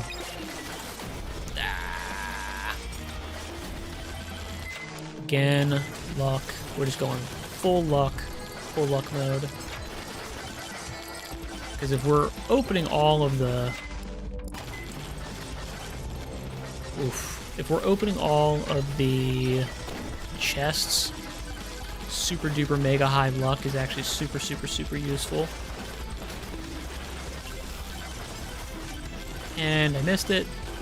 I can't even see it. Ooh, weapon slot 2. Very nice. Damage tome, for sure. Okay. We've got one chest over here that I think we can get to. Yes. I was worried it might be up on top of that cliff. It's not. Extra attack speed, hell yeah. Super good. Charge station. I mean, in the middle of a swarm, not ideal, but I think we can actually do it with the Aegis acting as our aura. Yeah, we can do it. Okay. So now it is absolutely time to get back to the boss portal, initiate that Shrine of Suck, try to get every single one of them that we can. And let's see if I can't find it. Where is it? Damn, is that it? That's it. I see it. I see it now. Let's do it. Let's get this guy.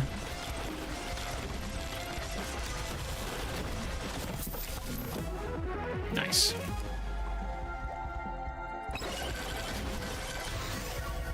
Okay, XP. I'm gonna go bow. I'm just trying to go... Legendary is better than epic, right? Let's go for the bow. Sword.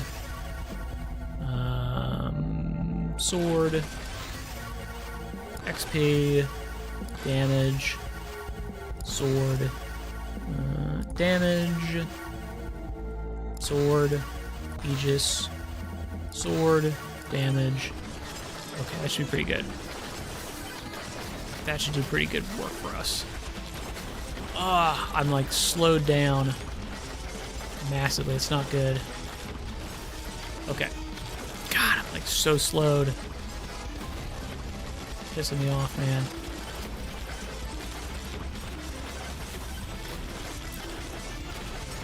Oh, I need to get out of here. Come on. Nope.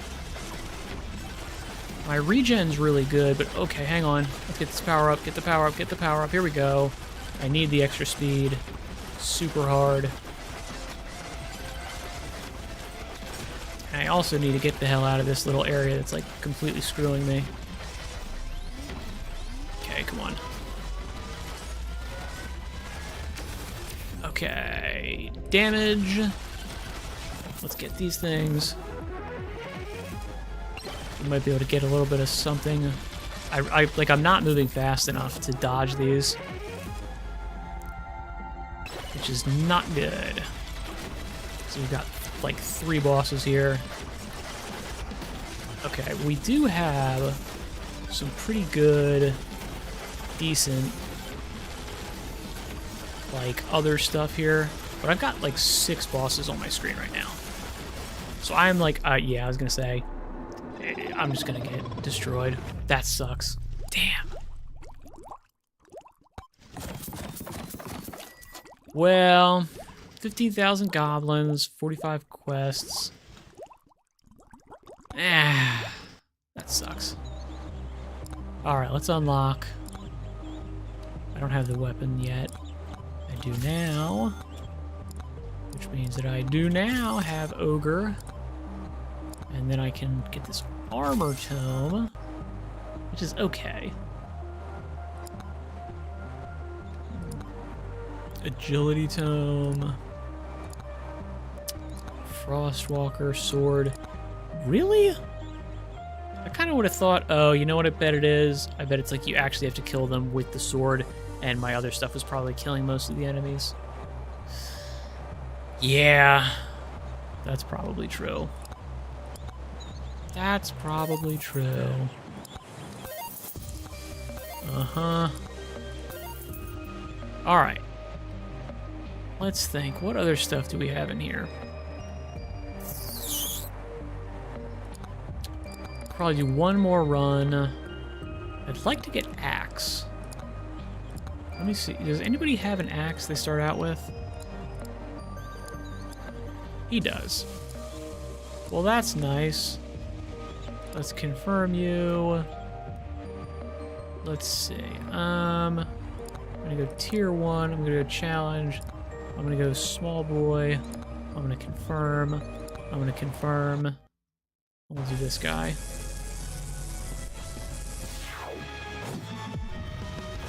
Alright, so they do like that. It's interesting. Uh-huh.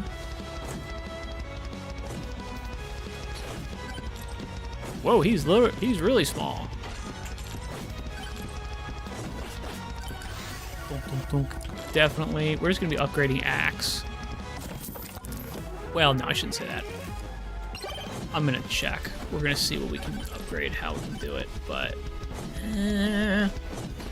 Whoa, that was a larger jump than I wanted, to be honest. Okay. Yeah, that was way further down than I wanted.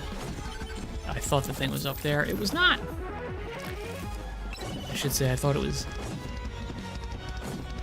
down there. You know what? I can go this way.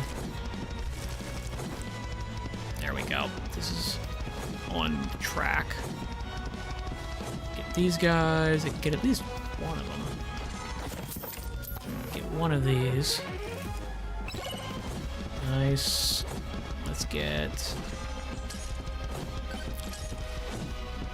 Not doing great work with killing these guys.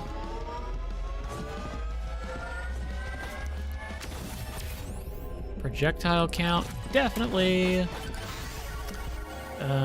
Definitely axe. We're trying to get this to level 10. And then we're actually trying to, you know, just get as many of these bad boys as we possibly can. That would be the best move. I don't know if we're going to be able to get it, though. We're just trying to kill as many enemies with the axe as we possibly can. So if we could, like if I can get some really good, super solid bonuses with these things, I'll do that. I just don't know if we're gonna have the ability to do it. Boink. Attack speed's really good. Luck tome. The luck tome's really good. Luck tome's really good. It's super busted for everybody. So we can definitely use that. Oh, and I already have the boss tome on my thing. That's awesome. Aegis. Or Fireball. I will go Aegis. Yeah, Aegis is pretty good. Moldy Cheese. Yeah, let's get it. And let's try not to get boxed in. We got a nuke. That'll be good. Further on down the line.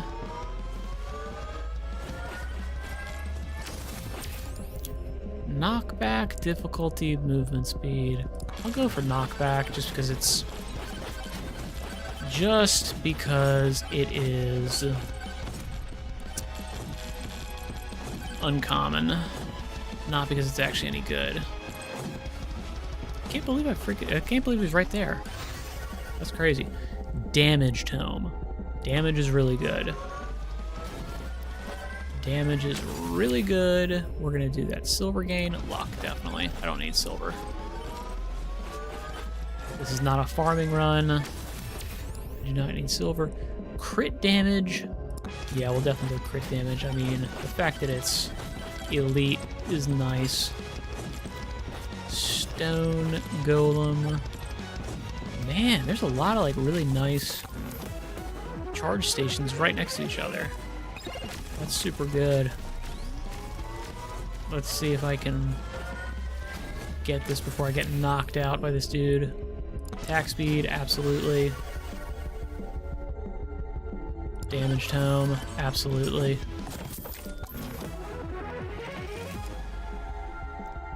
I'm gonna banish you, I don't need it. Uh-huh. We should actually try to kill this boss. Luck, nice. Yeah, let's try to kill this boss. Oh, okay, let's not die in the pursuit to kill this boss. Luck tome, yes!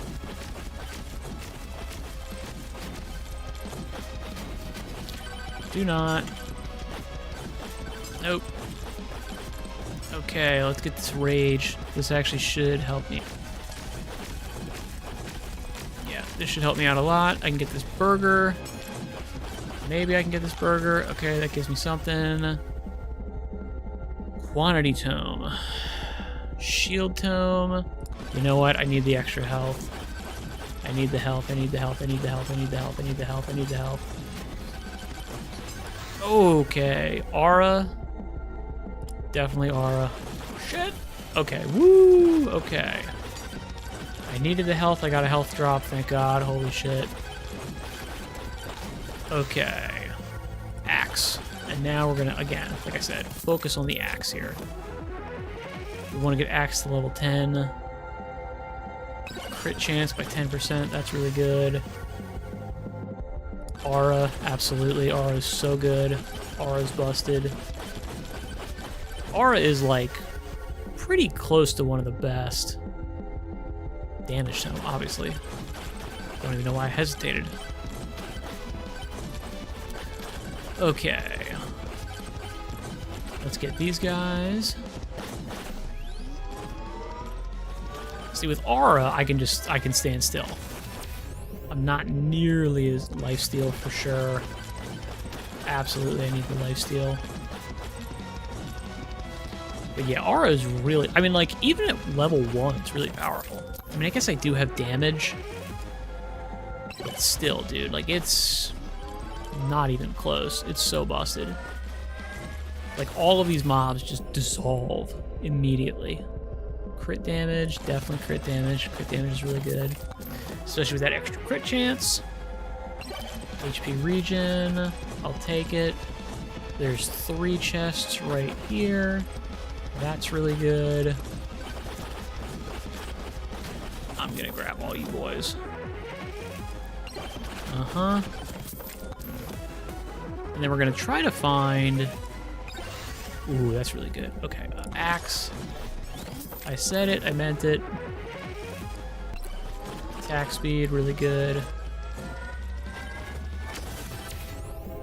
Damage to elites, that's pretty good. And I like that I now have that thing that makes him a healing spot. That is really powerful too. Okay, am I seeing anything around here that I really want to get? Not really seeing anything super good here that I really want, like I can't stand not to have. Axe. Not ideal, but we'll take it. Take what we can get. Okay. We should try to, like, farm a lot of these guys. I am gonna go for Boss Curse. Hopefully, if I can, I'd like to find another one. I'd like to try to find another Blood Mark so that I could get, or another Curse. Because there is a really good thing for it. There's a really good unlock. I don't know what it does, but I'm just kind of hoping it's good. It's a challenge. We can definitely get the challenge.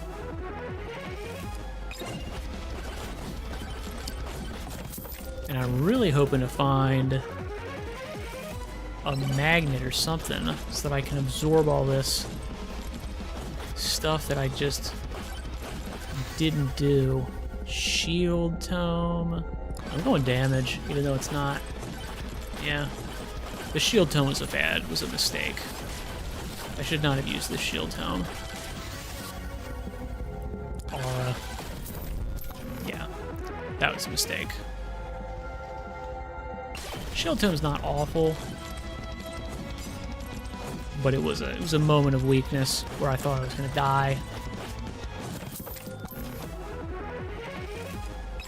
Yeah. Again, we're gonna cross our fingers and hope we can find another, what are we calling it? Another, like, Boss Curse. Damage Tome, hell yeah. Jump height, projectile speed. I'm gonna do a projectile speed. Okay. Hang on. Yeah. I was almost about to miss that. Ooh. Luck Tome. Absolutely. Okay. So I see 3 here. We've got 2 minutes left until we get the final wave, so we should probably start making our way back. We kind of need to start making our way back. Size. I want size extra. Definitely. Definitely bump my size.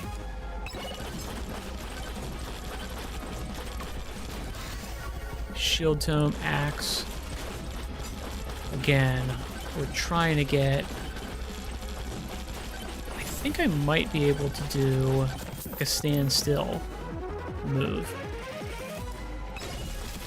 I might be able to, actually. Axe. We want to get Axe up to level 10. If I kill these guys, are they going to give me... size? Yeah, are they going to give me a suction? I don't think so. I don't think they are. Which is what I need. Because there's a ton of XP crystals just lying around.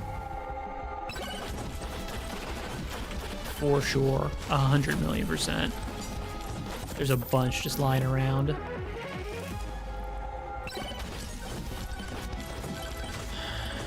Although, now that I'm thinking about it, once I get these guys... Actually, yeah, once I kill these bosses, I'll get a suction from that. And because I think this is tier 1, I'm not going to tier 2. Is that true? Is that accurate? I think that's accurate. Shield Tome. They keep wanting me to take this. Even though I'm, like, not a big fan of this. Alright. So let's go. Max speed, everybody. go full on.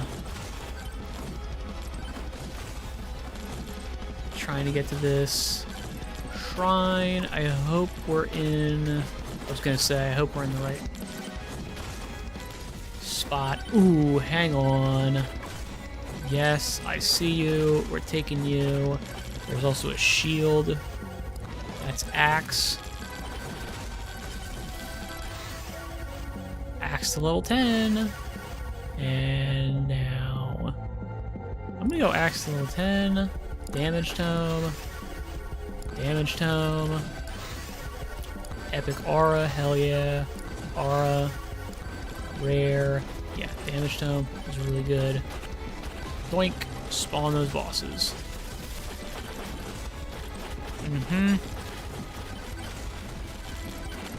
Man, I'm getting they're kind of eating them up.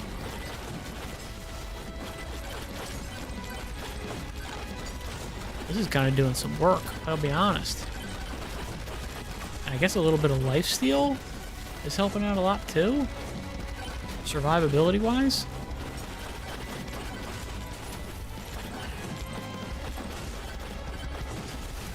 All right, and we hit you. Take him out. All right, there you go. And that's you. Cool. We got him.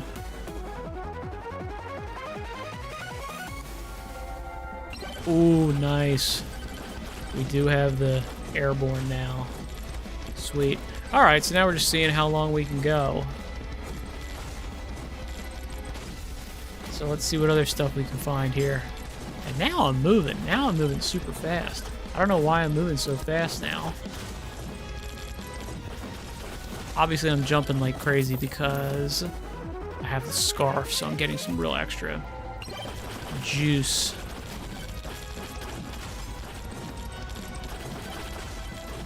From jumping, from being in the air.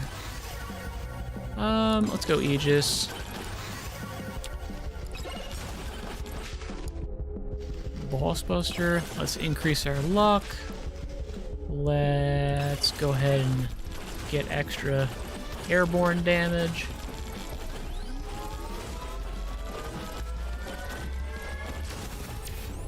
Ooh, gold game. Let's do Thorns. Thorns seems pretty good. Let's see. Critical. Yeah, let's go tactical glasses. That's actually really... That was, I think, a big secret of, like, one of my best runs was a lot of, like, tactical glasses. Because it made it, like, super easy to just aura, and just people were just getting annihilated, like, right away. Just immediately. We're gonna go axe again. Yup. And that's it. Alright. That's actually okay, though. Because I did what I wanted. I got axe to level 1. Completed tier 1. I completed a challenge. That's kind of all I wanted. So I'm pretty happy with that. The duration tome? What is this other tome? Ooh, that's what it was with Aegis. Okay. So I was actually working on that the whole time. I knew it. I knew it. I was doing it the whole time. I knew it. Obviously. Axe to level 10. And then this guy, yeah. The small boy. That's pretty cool. Alright. So with that, I'm going to say we're kind of good. Yeah, we're kind of good for today. Thank you very much for your time and attention. Good luck in all your endeavors. I'll see you tomorrow if you want to tune in. We'll be just playing Hollow Knight? Silksong? It's called Hollow Knight, right? Yeah.